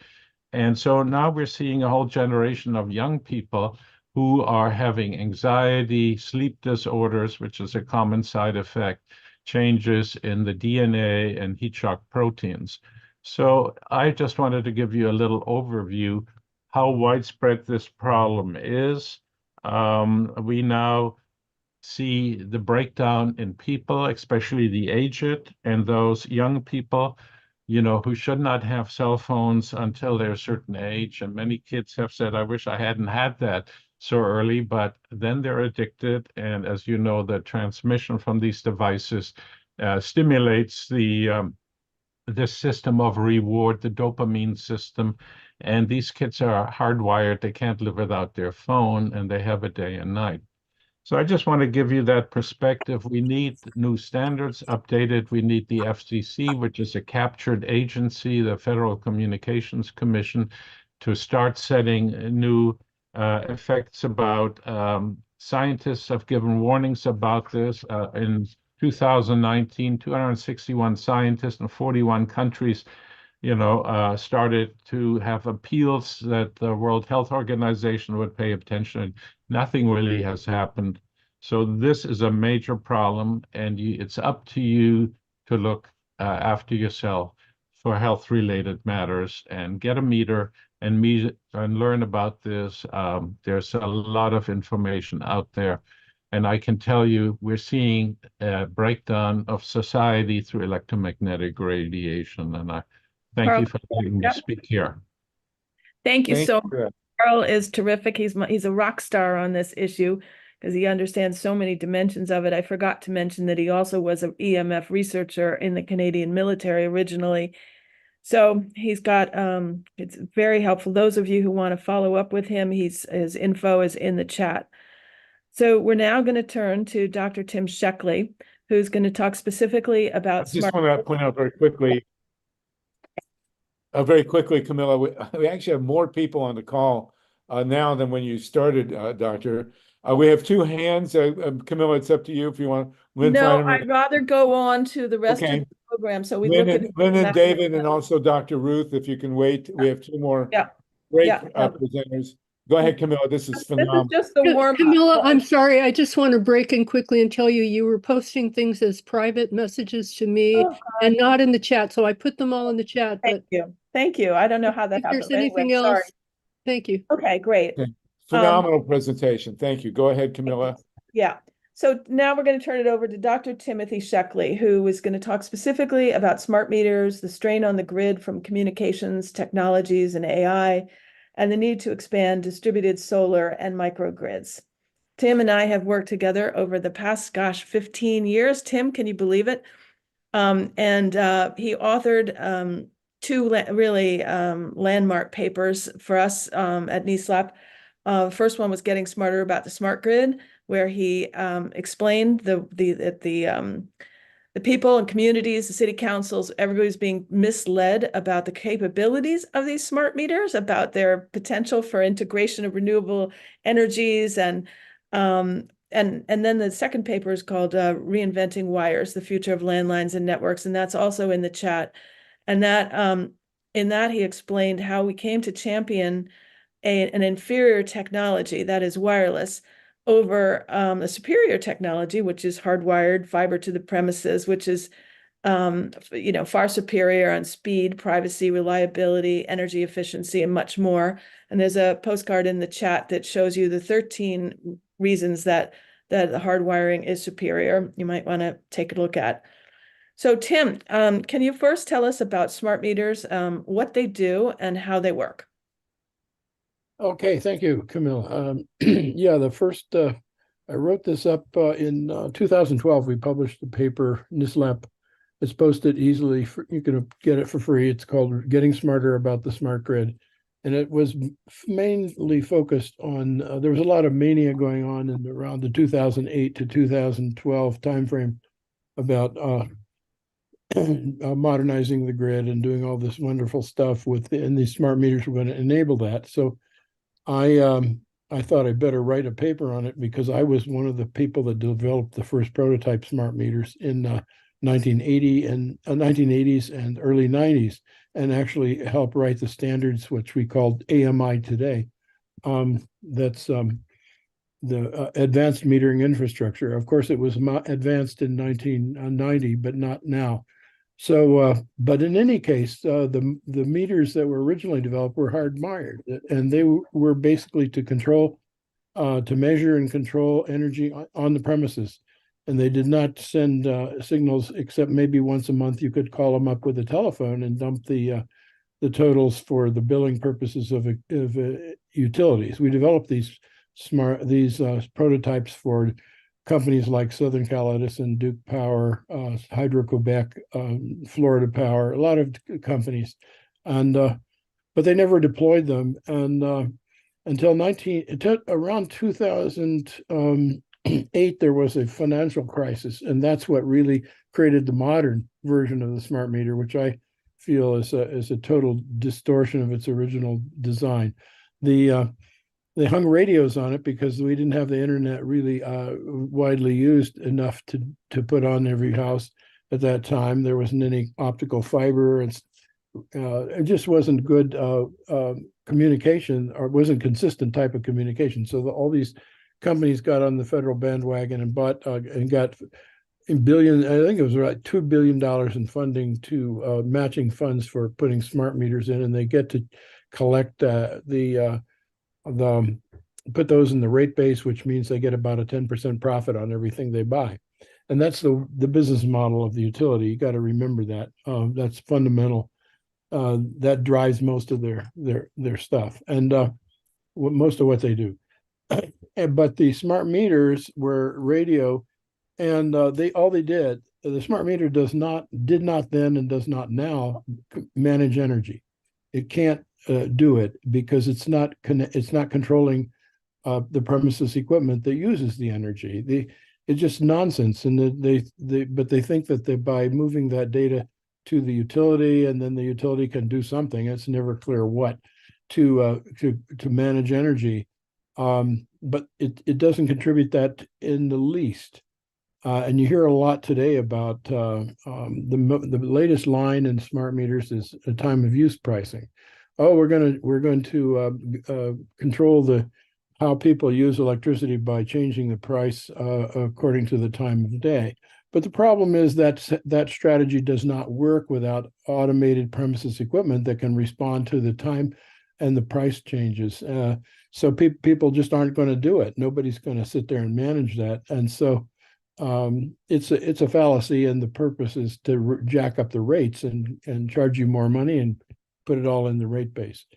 So what we've embarked on is developing a next generation smart meter that is not used, that's really for premises controls and doesn't send any data to the utility unless you want it to, and but they would only use it for billing purposes, and that's necessary for managing and optimizing the use of energy on a premises, and that is being developed by the IEC subcommittee on interconnection of home electronic systems, and which I'm involved with. I was actually on a call this morning with that committee, and we're finalizing a whole fleet of standards that will allow low-cost energy management in homes and buildings, and that relates very closely to integrating rooftop solar and battery storage to provide independence and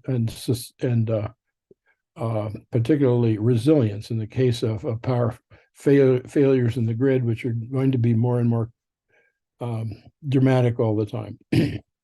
Tim, can you explain how, well, first of all, the old analog meters, was there any reason whatsoever to get rid of them? I mean, they worked with hard wiring, right?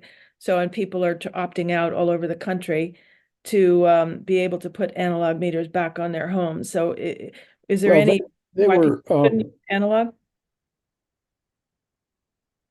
The analog meters worked fine. They didn't transmit the data anywhere, and a meter reader had to come read the meter, and they want to fire their meter readers. So they could, that's a cost factor in operating utility, is having people walking around reading meters. So they wanted to fire them and get the data directly over these radio systems. The worst are the mesh networks that were integrated, which are these 900 megahertz networks that are like bucket brigades that pass data from meter to meter to meter as a way of collecting it. And that means that these things chatter all the time, 24/7. They might say that the data is only downloaded. I got a phone call coming here. So let me ask you another question. I'm going to prompt you along here. I know that there are probably privacy concerns with the wireless smart meters, right? And what are some of the other issues with smart meters? I hear people having increased utility bills, and of course the fire risk we already mentioned, surveillance concerns, dirty electricity. Could you give us the big picture on what's the matter with the smart meters that they're putting on people's homes today? Well, one reason it's a fire risk is that this is a piece of somewhat sophisticated electronic equipment that's installed on the wrong side of the switch of the breaker panel. So it's exposed directly, connected to the service drop, which could be 200 to 300 amps or 100 amps at least. And if there's anything that, this kind of electronic stuff with chips in it and capacitors and resistors and inductors, they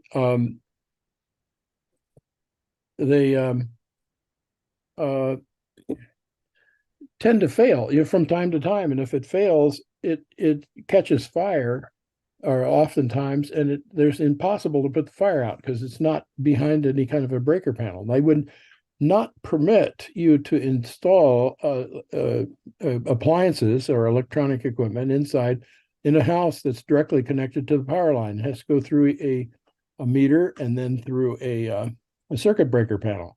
But this thing is installed on the wrong side. So if it catches fire, it's bad news. So can you tell us about the capacity constraints on the grid today and how distributed solar and microgrids will help? And also, what are the benefits? How does a microgrid work, and what are the benefits of it from your perspective in terms of like resilience in weather events and other challenges? Well, you mentioned weather events. We just had that happen this last weekend here in Boulder, Colorado. We had 100-mile-an-hour winds for a few hours. And the power company, XL Energy, had been already was being sued for burning down 1,000 houses in Boulder, and also a good bit of northern Texas more recently. So they, as a precautionary measure, they shut off half the town, 55,000 people. But they didn't turn it back on for 3 days. And so by the time they did, all of the restaurants their food had gone bad. Everything went bad. The community food shared, lost, several tons of food. And people with medical devices that didn't work were in trouble, that relied on electric power. And the company didn't take very good precautions about warning anybody. They sent a few emails here and there, or left messages on people's phones. In the case of one of the restaurants, it has gotten to be quite notorious. But the city council is all up in arms, and even the state legislature is looking at what to do about this. But that we're going to see more and more of this. And so what my case, what I work on is to enable homes and buildings to be semi-independent, not necessarily off-grid, but ability to function, and particularly keep the refrigerator running or any medical devices when there's no power. And that can be done. And it's done. The main way to do it is have a battery, an inverter in your house, and preferably solar panels on the roof. But the whole solar strategy is wrong the way it's being done. It's being done with what's called net metering, where 100% of the rooftop solar is fed into the power grid, and then you buy it back. That's not the right way to do it anymore. That was the way that made sense with an old system that was designed maybe, a long time ago, but it's not the current technology. It can do a lot better than that. You can manage power on the premises and don't export power to the grid. The best strategy, I think, solar strategy, is to have also get rid of net metering tariffs and have all solar connected to some kind of batteries in the home and use it for self-consumption. And that would reduce the load on the distribution grid, and the distribution grid could, stay up or fail, or the transmission system is the biggest risk too, because that is there's a huge dependency being established now with these large-scale wind and solar projects, and depend on more and more transmission, and the transmission is the most vulnerable part of the whole system. I think we just need to get rid of transmission. That's the best way to protect it. Tell us about microgrids and what purposes they serve. Well, if you have these, the systems that I'm describing, where each home or building could be semi-independent, then they could collaborate in a neighborhood. We actually have a project where we're going to demonstrate that sometime this summer. A community that can do that, and a local one here. We have a test site in Vancouver to do this. But the idea being that you can connect together a bunch of houses, not too many. The definition of and they can operate off without a connection to an external grid, at least for a while, depending on this, how you size the internal solar and storage. But the definition of a microgrid is, and it's been around a long time. It's not a new idea.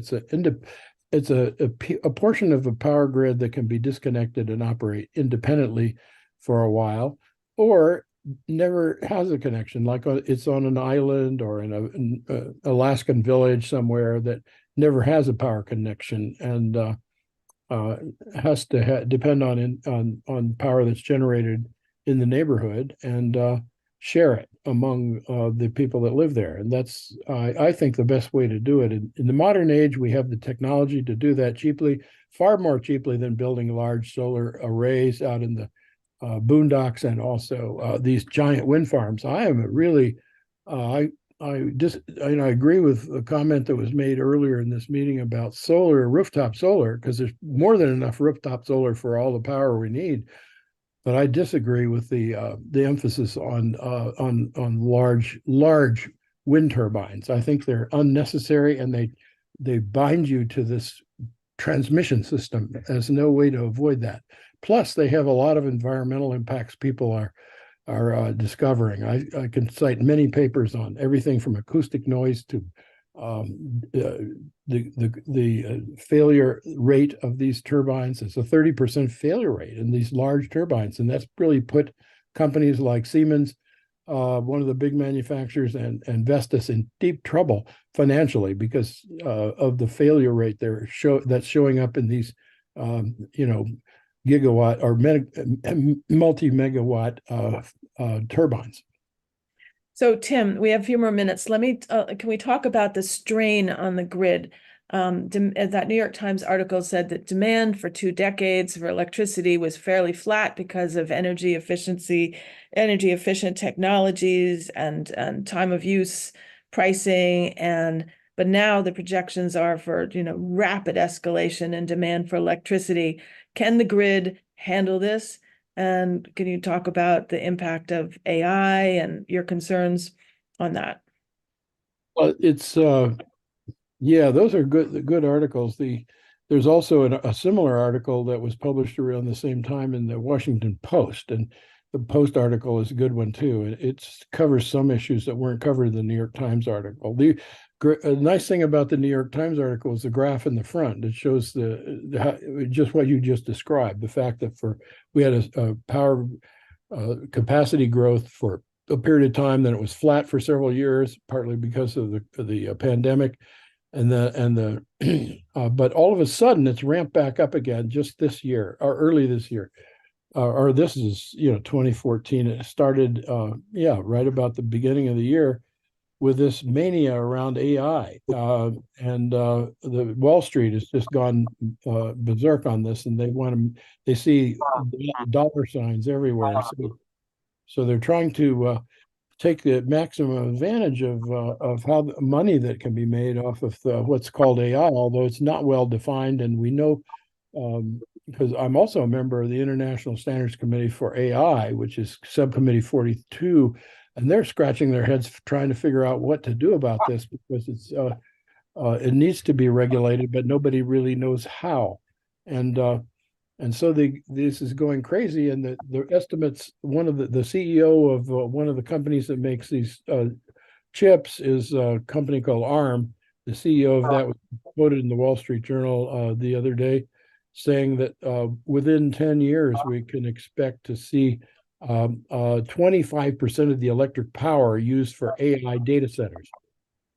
And that's not a sustainable way to go. It's just not sustainable. And the ratepayers end up getting stuck with a bill because they have to. This is a big issue in Northern Virginia because there are hundreds of data centers that are being planned in that area. And the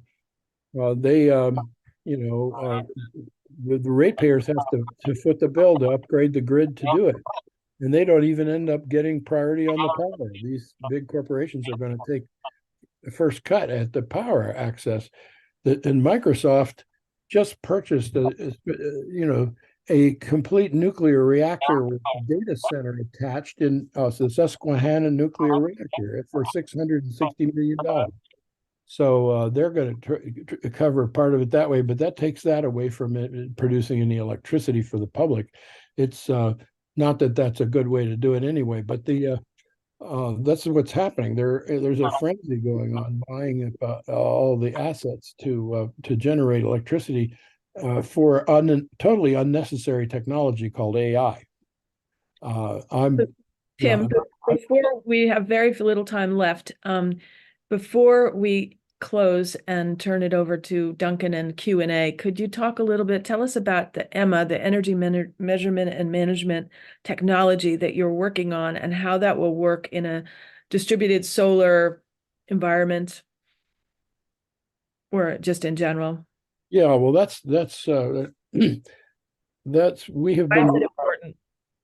It's important because it does what the smart meter was sold as, but did not do. It manages energy, and it manages energy on the premises where it's used, generated, and stored, not in some grid somewhere or in somewhere else remote. Because power is most efficiently and best used generated where it's used, as close as possible to where it's used, and not transported. And that's what EMMA allows you to do. That will, when it's finished, we have, as I said, prototypes working for this right now, and it's to be very inexpensive. It's you could essentially consider one aspect of it is the smart meter 2.0 that's entirely hardwired, even on the premises and with access to any networks using optical fiber. So it's not anything to do with RF, and I think that should be available in the next few years. But the utility industry, of course, is not going to want that. They don't want, the last thing they want is to see solar on your roof. That's the last thing the utility industry wants. They want to own it and control it. Great. Okay. So the EMMA standards. Well, all the more reason to demand it.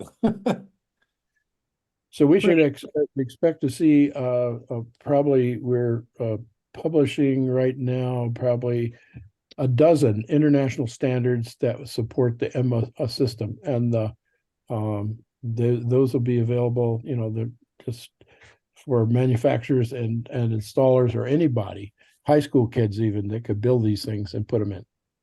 Where are you piloting it? We have a pilot project in Vancouver, British Columbia, and in a condo complex, and we also expect to have a co-housing community in Boulder County, and we also have individual homes where we are testing various parts of it. Great. Well, thank you very much, Tim. Sorry, we're running out of time. We have to move on, but stay on the call. I'm sure there are going to be questions for you. So next up, we've got Duncan Campbell. Duncan, are you there? Duncan? I just had to unmute. Yes, I'm here. Okay, great, good, great. So Duncan, we'll put Duncan's bio in the chat, but he's a long-term new energy visionary, and he wrote for 2 presidential campaigns, John Kerry and Barack Obama, a paper describing how the rollout of solar and new energy, renewables in general, could be financed with bonds, with convertible bonds, and low unit price bonds that would be affordable to most people, where the funding would go not only to support the rollout of existing technologies, speed up the rollout of solar and other renewables, but also invest 20% of the funding into new technologies, in which the convertible bonds could ultimately convert to equity for the shareholders or the bondholders. So, Duncan, how does this apply? Could this apply to the current situation, like in LA, where Harvey has a vision for solarizing LA? What do you tell us a little bit about your thinking on financing? Well, before I do that, I think I want to follow up with Tim, whom I've worked with for many, many years here, to try to get what we call the Boulder Muni. In other words, to get Boulder in charge of its electrical energy. And we worked on that since 2009. We came within a hair's breadth of winning that, and it was diverted because of COVID and smoke and mirrors and some illegal activity on the part of a person in the council to get shunted off to a vote in 2020 when it was not just a local vote, but during a presidential year, people knew nothing about it. The Boulder Daily Camera, of course, had been hired to be against it, and so we lost that opportunity. It was part of something called an international movement for remunicipalization. There were 1,500 cities, sometimes called the Smart Cities Movement, and we and Hamburg, Boulder and Hamburg were said to be leaders. I did 50 radio programs on this since 2009, and as this developed, and I said we came within a hair's breadth of getting our utility industry remunicipalized and under our local control. Why that's important is everything that Tim has been saying.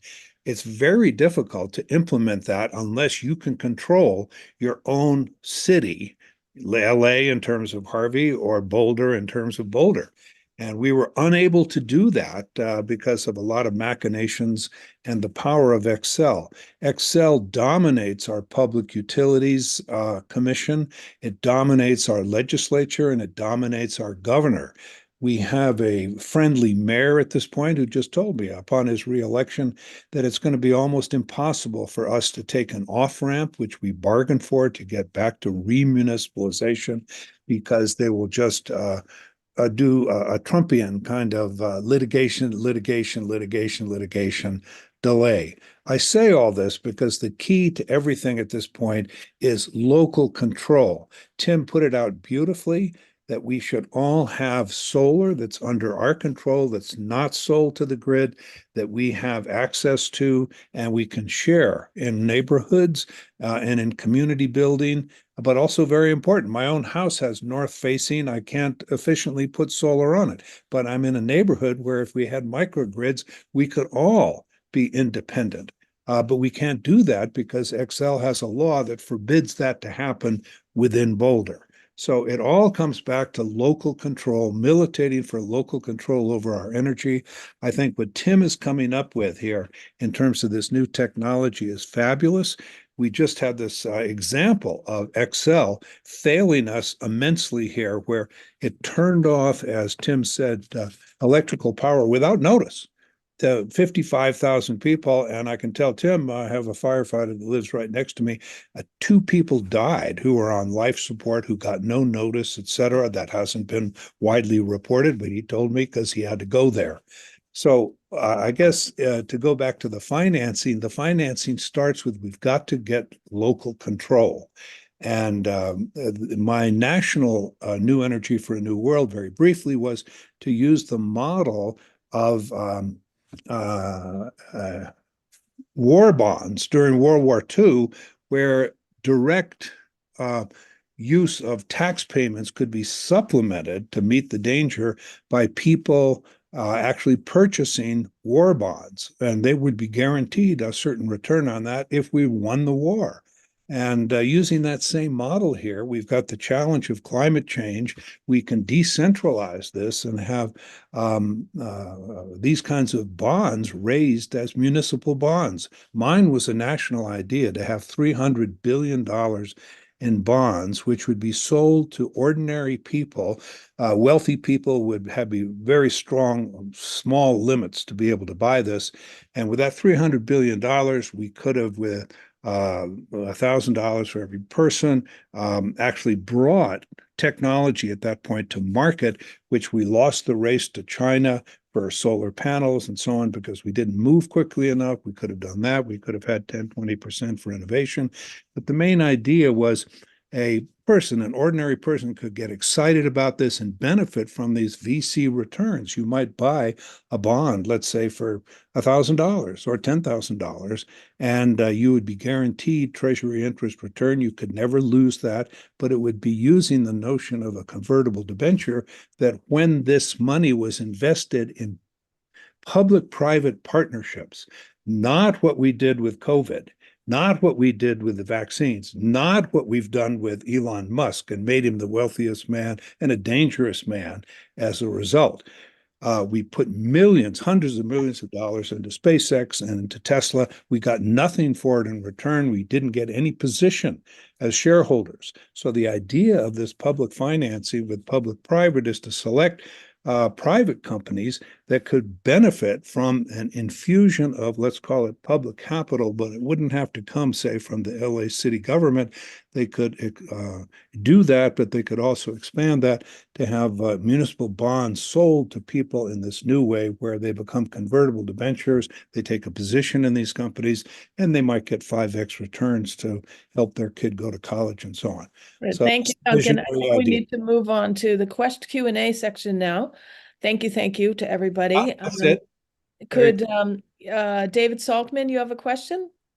I do. First of all, fantastic presentations. Really smart. Not that I expected any less, but brilliant. Well done.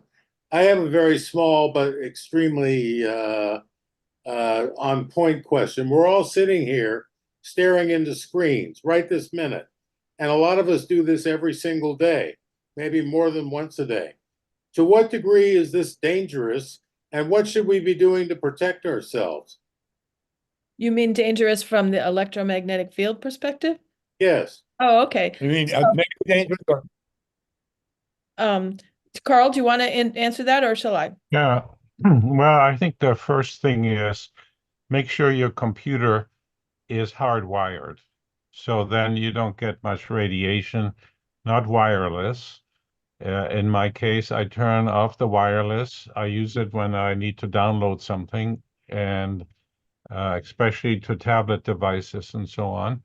If you're using those devices and you're forced to use Wi-Fi, use them as little as possible. And certainly don't have these devices in your bedroom and other places, because that's what many teenagers do. And we're seeing real problems with especially hypersensitivity in a lot of people. About 30% of the population is already electrically hypersensitive without knowing it. So, And mental health issues too. You might say more, Camilla. Mm-hmm.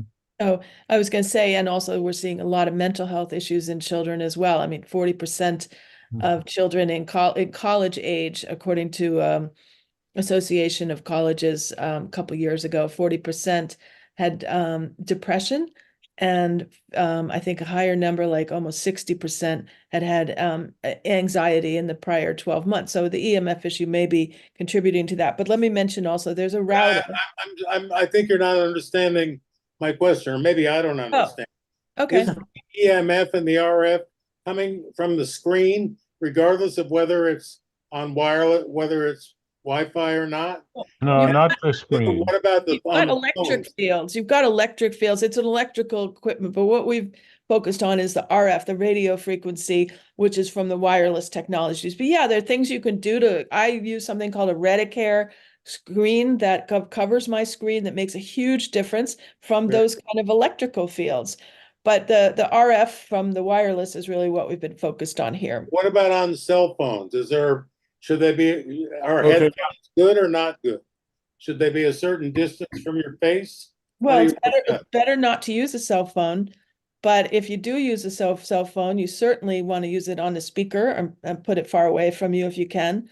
And limit its use. Turn it off. Get in the discipline of turning it off. Turn it on when you want to check something. Turn it off.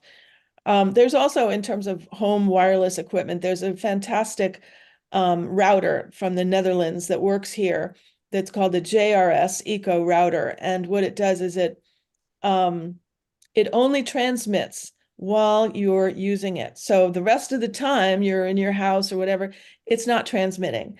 And overnight, it's not transmitting like other routers. And it also it reduces the exposures when it is transmitting by about 90%. So that's like, if you really feel you need wireless, instead of, an Ethernet cord, which is what I use here, hardwiring, I really notice a difference in my quality of life and my sleep when I'm on the Ethernet cord. If you really feel you need wireless, use the JRS Eco Router. Thank you. Very good. Tim, Camilla, just to follow up quickly with what Carl said, hardwiring your computer is going to get a whole lot easier and cheaper. We just had the standards committee I was talking about with Emma is also standardizing single pair Ethernet with power delivery over Ethernet, low voltage DC. So you can you don't even have to use Cat5 in the next few years. You'll be able to just plug it in with any kind of twisted pair wire and run. It's much easier to run that kind of wire around, and you can power the device off of it too. Mm-hmm. Great. Camille, we have Lynn Feinerman. Dr. Ruth, you had a hand. I was trying to unmute you. Lynn Feinerman, can you unmute yourself? I did. think I am unmuted. Can you Oh, hear you me? are. Okay, great. Yeah. Please. I have a few questions for Dr. Murray or Merritt, however you pronounce your name. First of all, I'm wondering if there is more night use of or an increased night use of the 5G and what that might have in terms of implications. Is it used more, or are there things done with it while people are ostensibly sleeping? Second of all, I want to know if we, can we pull back from 5G? Can we pull back and have some kind of healing? When people cease using these electronic devices, do they heal? Or is there any healing? Or is this like a permanent damage that cannot be remedied? And the third thing is a small thing. It's how much damage do we get from using earbuds? Okay, very briefly, nighttime exposure is usually when people come home and they get exposed there. Daytime is mostly during their work hours at offices and so on, which is often mandatory exposure. In relationship to what you can do in terms of earbuds, there are such things that are called blue tube, T-U-B-E, like a tube, where the antenna, or rather the wire that's in the headphones doesn't go all the way to the ear. So the field kind of ends there. You can buy those. But headphones are better to use than putting the phone right next to your head. On the either side, we've seen more tumors on the side where people use, the phone. All these things take time to develop. And what was the third question? Can people heal? Can people heal? Well, it's like a stressor, right? It keeps, it's an electrical stress. It's like Chinese water torture. It keeps going. The longer you use it, the longer it has an impact on you. These things don't happen in a hurry. That's why these exposure standards don't quantify for long-term use, which they should. And, you can always recover the body as a marvelous healing mechanism.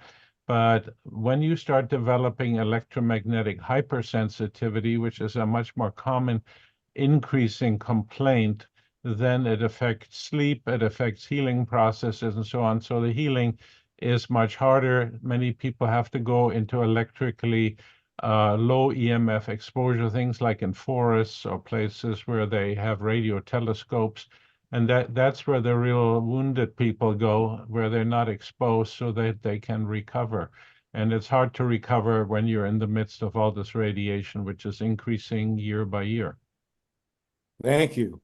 Camilla, can we call on Ruth Strauss? Yeah, Ruth Strauss, please. Go ahead. Oh, hi. Actually, I do have a question about this. Harvey, I had an announcement I wanted to make at the end about something that has to do with Ohio and the race. But I'm not gonna, go into that now in this section. But relevant to this section, thank you very much for your presentation. What did you say about using computers at night in the bedroom? Ha ha ha. Could you repeat that, please? Well, bedrooms are for sleeping. If you have a wireless computer or tablet, it'll be radiating, talking to the router wherever the router is located. Anything the closer it is to you, the worse it is. The exposure decreases with the square of the distance from the radiating device, whether it's your router or whether it's your printer or whether it's your iPad in the bedroom. So if you want to sleep, unless you turn them all into airplane mode, or better yet, remove them from the bedroom, then you'll have a much better quality of sleep. So I think you need to have hygiene there. And, you know, electrical blankets are a different kind of magnetic and electrical exposure, electric field exposure. Even when you turn them off, you know, at least they're not a good thing to sleep under unless you unplug them, and those sort of things. So that's basically some of the key things. When you were talking about the square of the radius, does that mean that the farther away your router is, the better off you are, or am I misinterpreting? Yeah, no, that's right. The further away it is, it decreases by square, not just linearly, but by the square of the distance. Okay, thank you. But if you're electrically sensitive, these people, I have many patients that are electrically sensitive, they still get affected even by low level. So you really have to learn to do hygiene or find a biologist, a building biologist to actually check out your house. And most people don't know their wireless printers are always pinging, and the router is pinging, and the smart meter is pinging. And if it's on the side of your bedroom, you're much more affected, and on and on and on.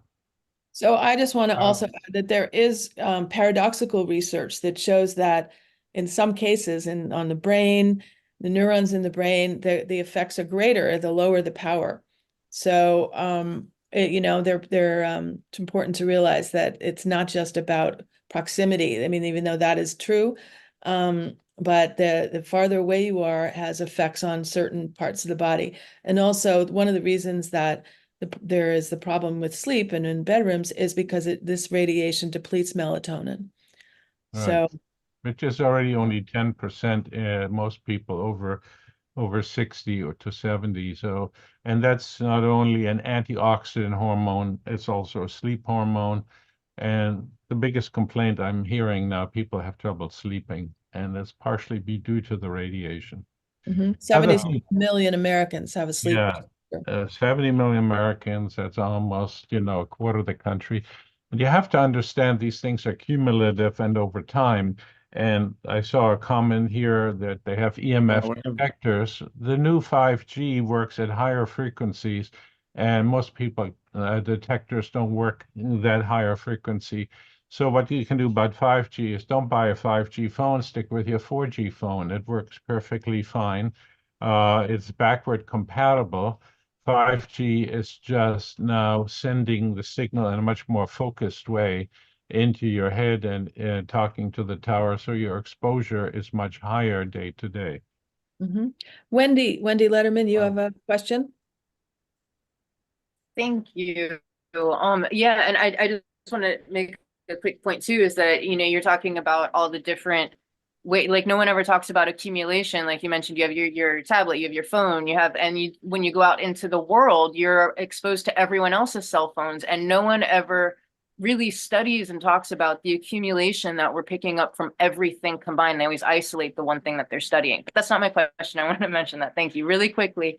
Duncan had mentioned Elon Musk. I'm wondering, I worked at an observatory for about 5 years before COVID happened. And that was when they started putting up the Starlink satellites. And it was becoming a problem for astronomers because they're not going to be able to tell the difference between what's a star and what's one of these, you know, freaking satellites. Can someone please explain to everybody what Starlink is? Thank you. Duncan, I don't know. He's on the phone. Carl, can you address that? Yeah, I mean, yeah, anybody. Thank you. The Starlink system is set up to provide wireless communication if you have a transceiver down on the ground, so it should be available everywhere because these satellites are in near Earth orbit, and they're basically blanking or basically radiating and blanketing the Earth 24/7, you know, now everywhere. But it's very low level radiation, but you have to start understanding the sensitivity of the human body. Here's a picture of the all the different satellites, you know, that are there. So we are basically being covered by a blanket of radiation that is low level, but everywhere except in the northern Arctic area. And so as a result of that, we're all being exposed to this electromagnetic soup, albeit not in a strong amount like it is from your cell phone or your router and antennas nearby or whatever. So it's just another addition to the problem that is basically military technology, so that you need these things for hypersonic weapons that can go 5 times the speed of light, which is what's developing. That's why the military developed 5G, and 6G is coming, which will have artificial intelligence added to it. So now everybody will be trackable. Right. I was there's a parallel debate You're breaking up, Harvey. radiation from nuclear power, low level radiation coming from nuclear power plants. There's also a big debate on that. Right, but nuclear power, is ionizing radiation. Right, All exactly. Electromagnetic are non-ionizing, and they think the only problem with that is if it heats up your tissue, like if the transmitter is too powerful and it's too close to your body. But that's the great fallacy. The non-ionizing and non-thermal radiation is the problem we've identified in thousands of studies, and that's what the government is not willing to look at, even though many, many scientific briefs have been offered and scientific appeals have been raised. So you really have to look at countries who've studied this a lot. That was the Soviet Union. China has lower exposure, and on and on. We have one of the highest exposure, and we're just watching the population getting sicker and sicker without even knowing it's coming from their devices. Great. Thank you, Carl. And Wow. Harvey, do you have any questions for this group about your vision for LA, to solarize LA? Well, I'm looking to see us use all the available space in Los Angeles for solar panels.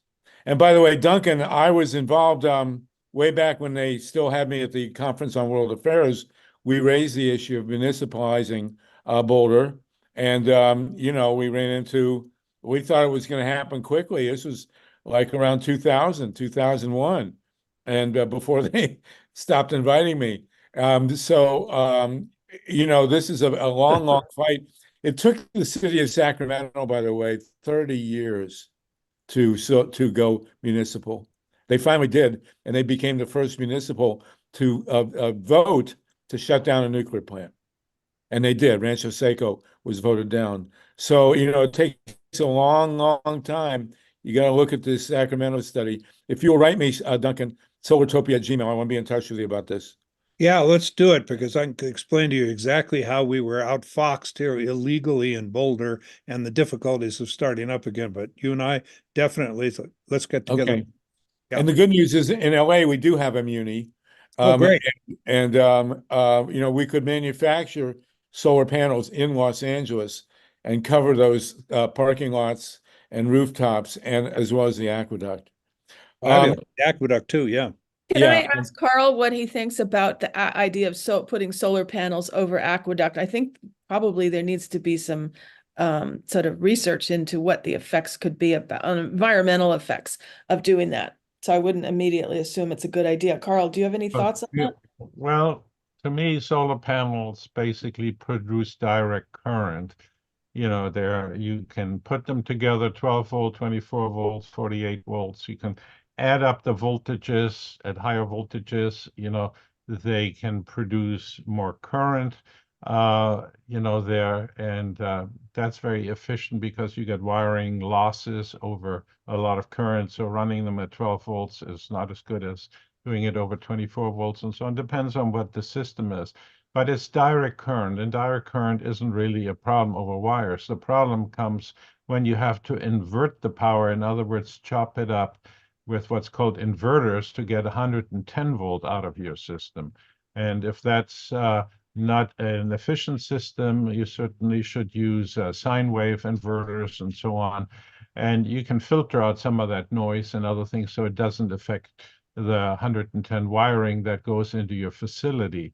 By themselves, I'm not a problem, but this thing of dirty electricity, which is really transients and spikes, are ubiquitous. Your house has wiring in it. There's thousands of little spikes every second going through your wiring in the house, and you're basically living in an antenna farm, right? Your wiring in your house is an antenna.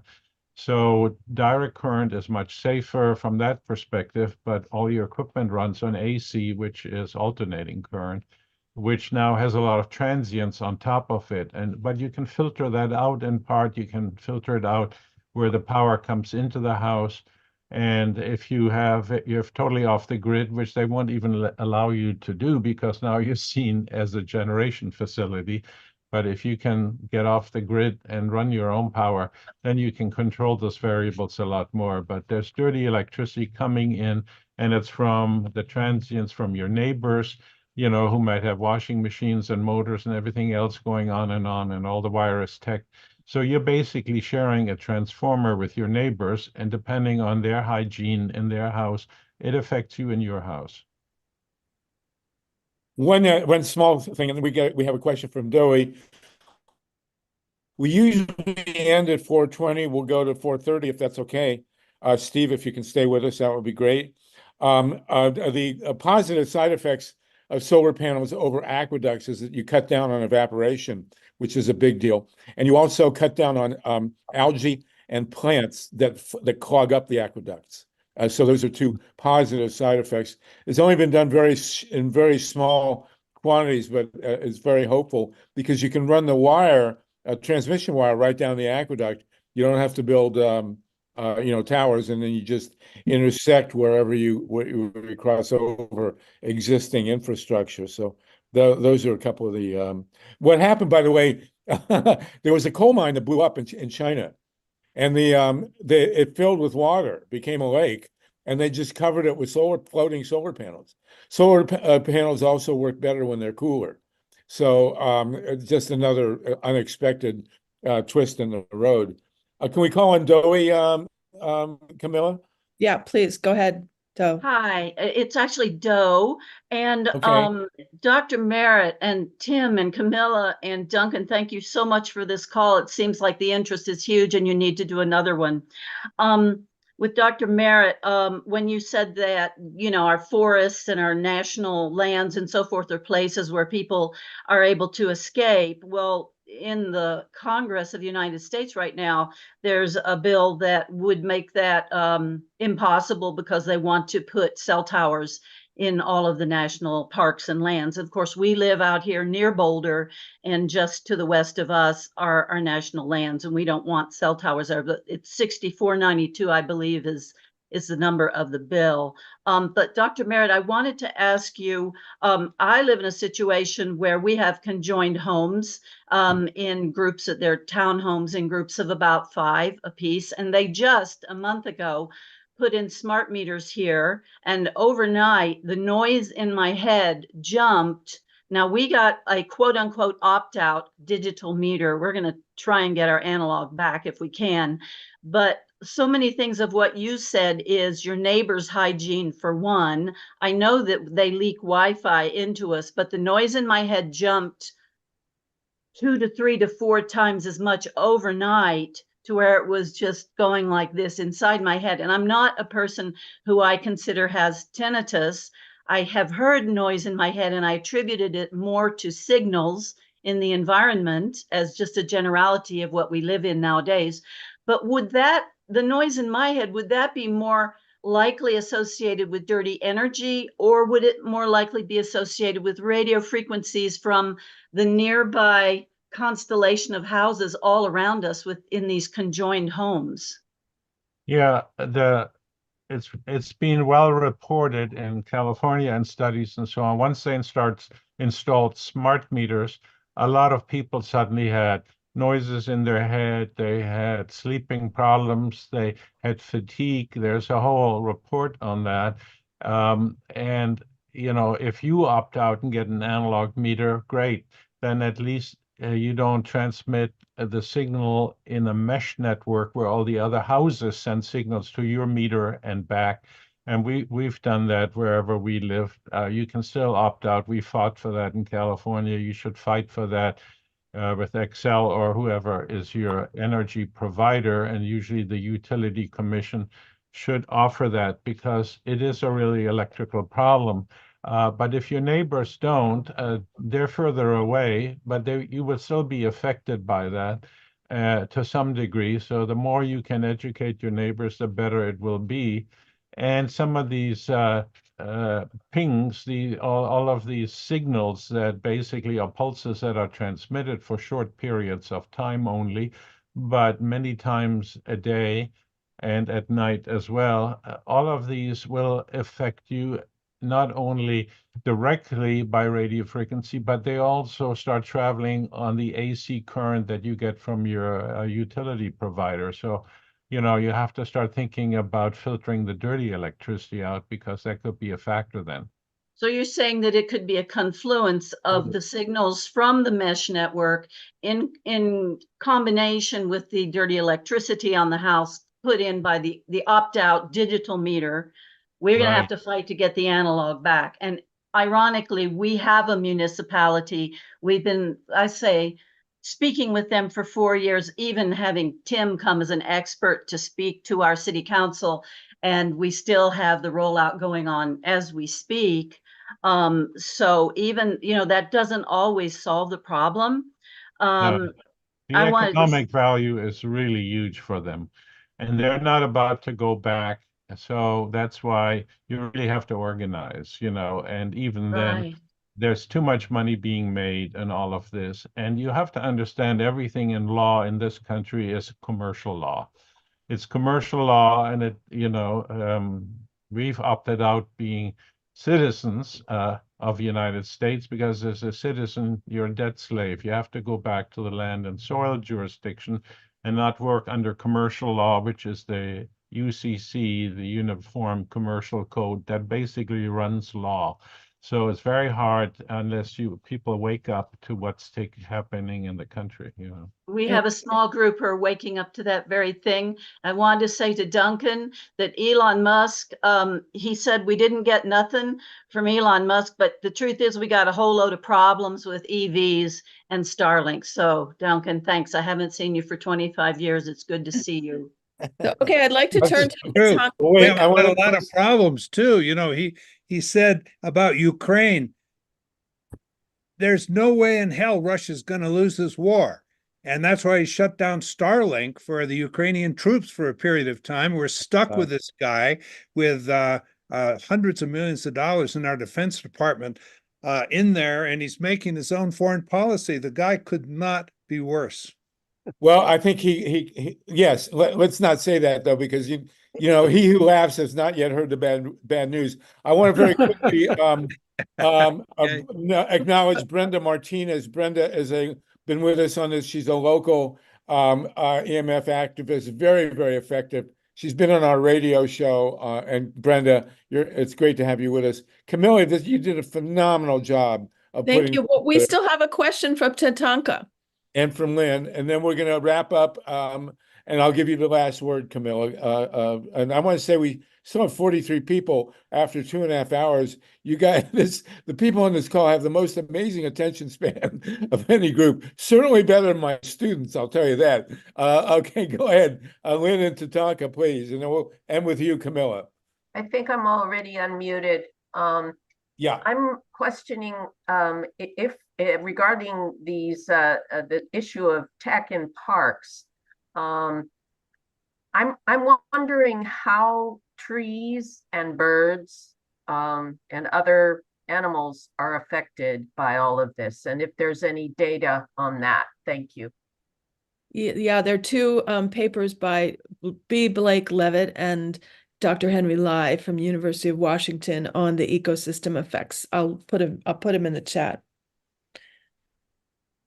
Tatanka? Yes, good to see you again, Carl. Best to Monica. Question, you talked about getting your own meter. Could you just, because there's ways we can learn what's going on, can you talk about that and what is available, what we should look for? Yeah, you want to get one that different frequency bands need different meters. There's a tri-field meter that measures magnetic and magnetic fields, which is mostly more the problem of magnetic fields, like AC, 60 cycle. But RF meters usually cost more. You want to get one that goes up to at least 5 gigahertz if you can get it. They come in all different price ranges, and lessemf.com is a website where you can find all kinds of meter. You basically get what you pay for, and measuring electromagnetic fields is a little tricky, because don't believe everything that every meter does, because you really have to get a good calibrated meter. But there are small meters. I didn't bring one that I can let you know about privately that cost about $150 to $200. They're pretty good. The acoustimeter is about $400. There is Safe Living Technology. If you go to SLT.com, their Canadian Rob Metzinger in Canada sells an excellent meter that I think is calibrated and so forth. Those are the ones I trust. So go to Less EMF and see sort of the range of meters they have, or go to SLT, Safe Living Technologies, or put that in your browser.com. They're in Ontario, Canada, and they have developed their own meter, and he's an expert in biology or building biology. So I trust Thank them. you. I wrote that down. And okay, thank you. Thank you. You're really great. Wendy, we'll give you a word, and then go Camilla, we can wrap. Wendy, very quickly. Thank you. Sure. Yeah, no, I really, really, really appreciate this discussion, everybody being here, Camilla putting it together. I really hope we can continue, and this is a long overdue thing, not just for our show. So I just 2 quick things. Lynn just reminded me of something, and I want to thank her for her excellent questions today as well.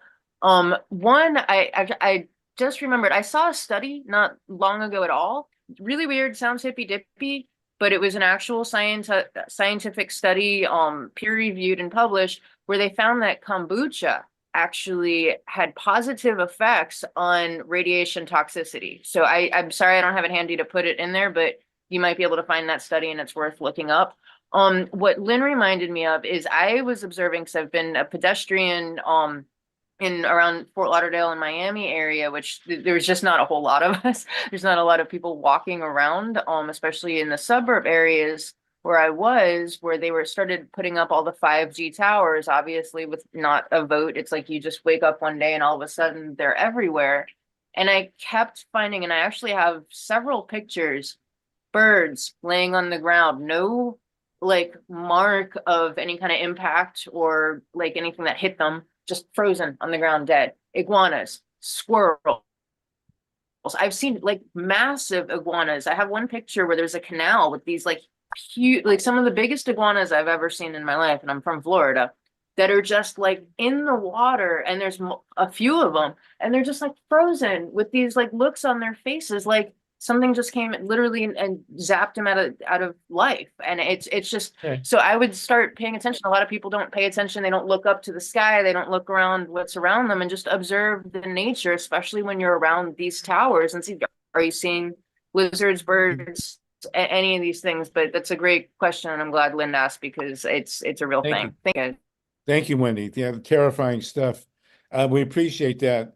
And Camilla, do you want to? We want to thank you again for doing this. This was all you. You got the people you brought are phenomenal. And do you want to give us next week? We won't meet. We will meet the week after. And Camilla, just give us a rollout. Yeah. So thank you to all of our panelists and you, Harvey, for these wonderful Monday calls.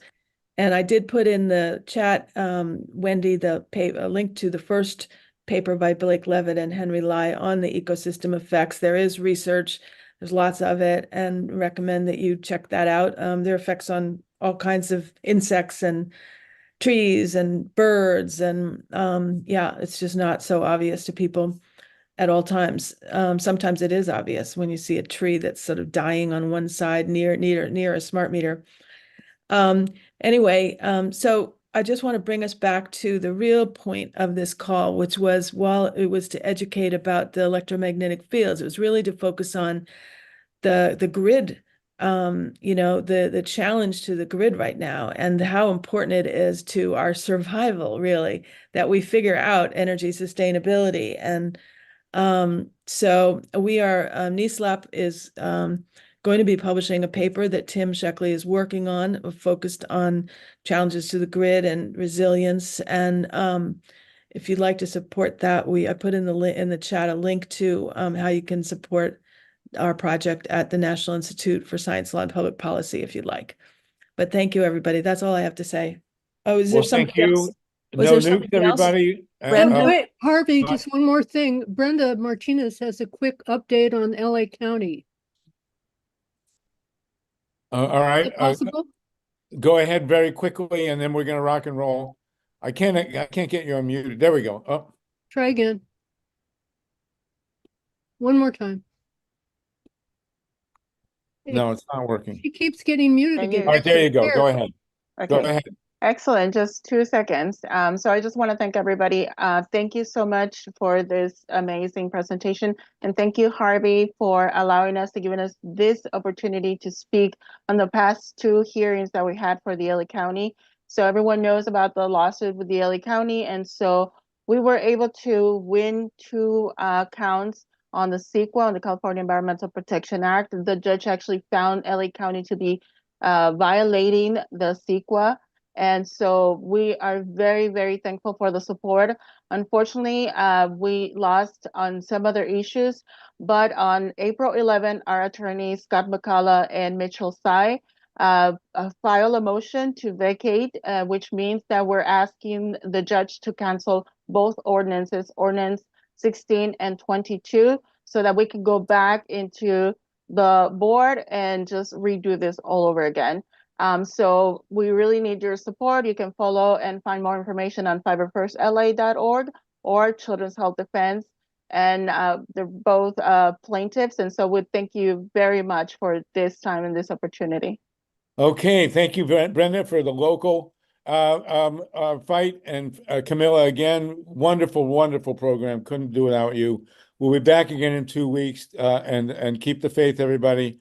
No nukes. Thank you, Roger and Kevin, for the report from Michigan. And we'll see you all in Solartopia. Okay.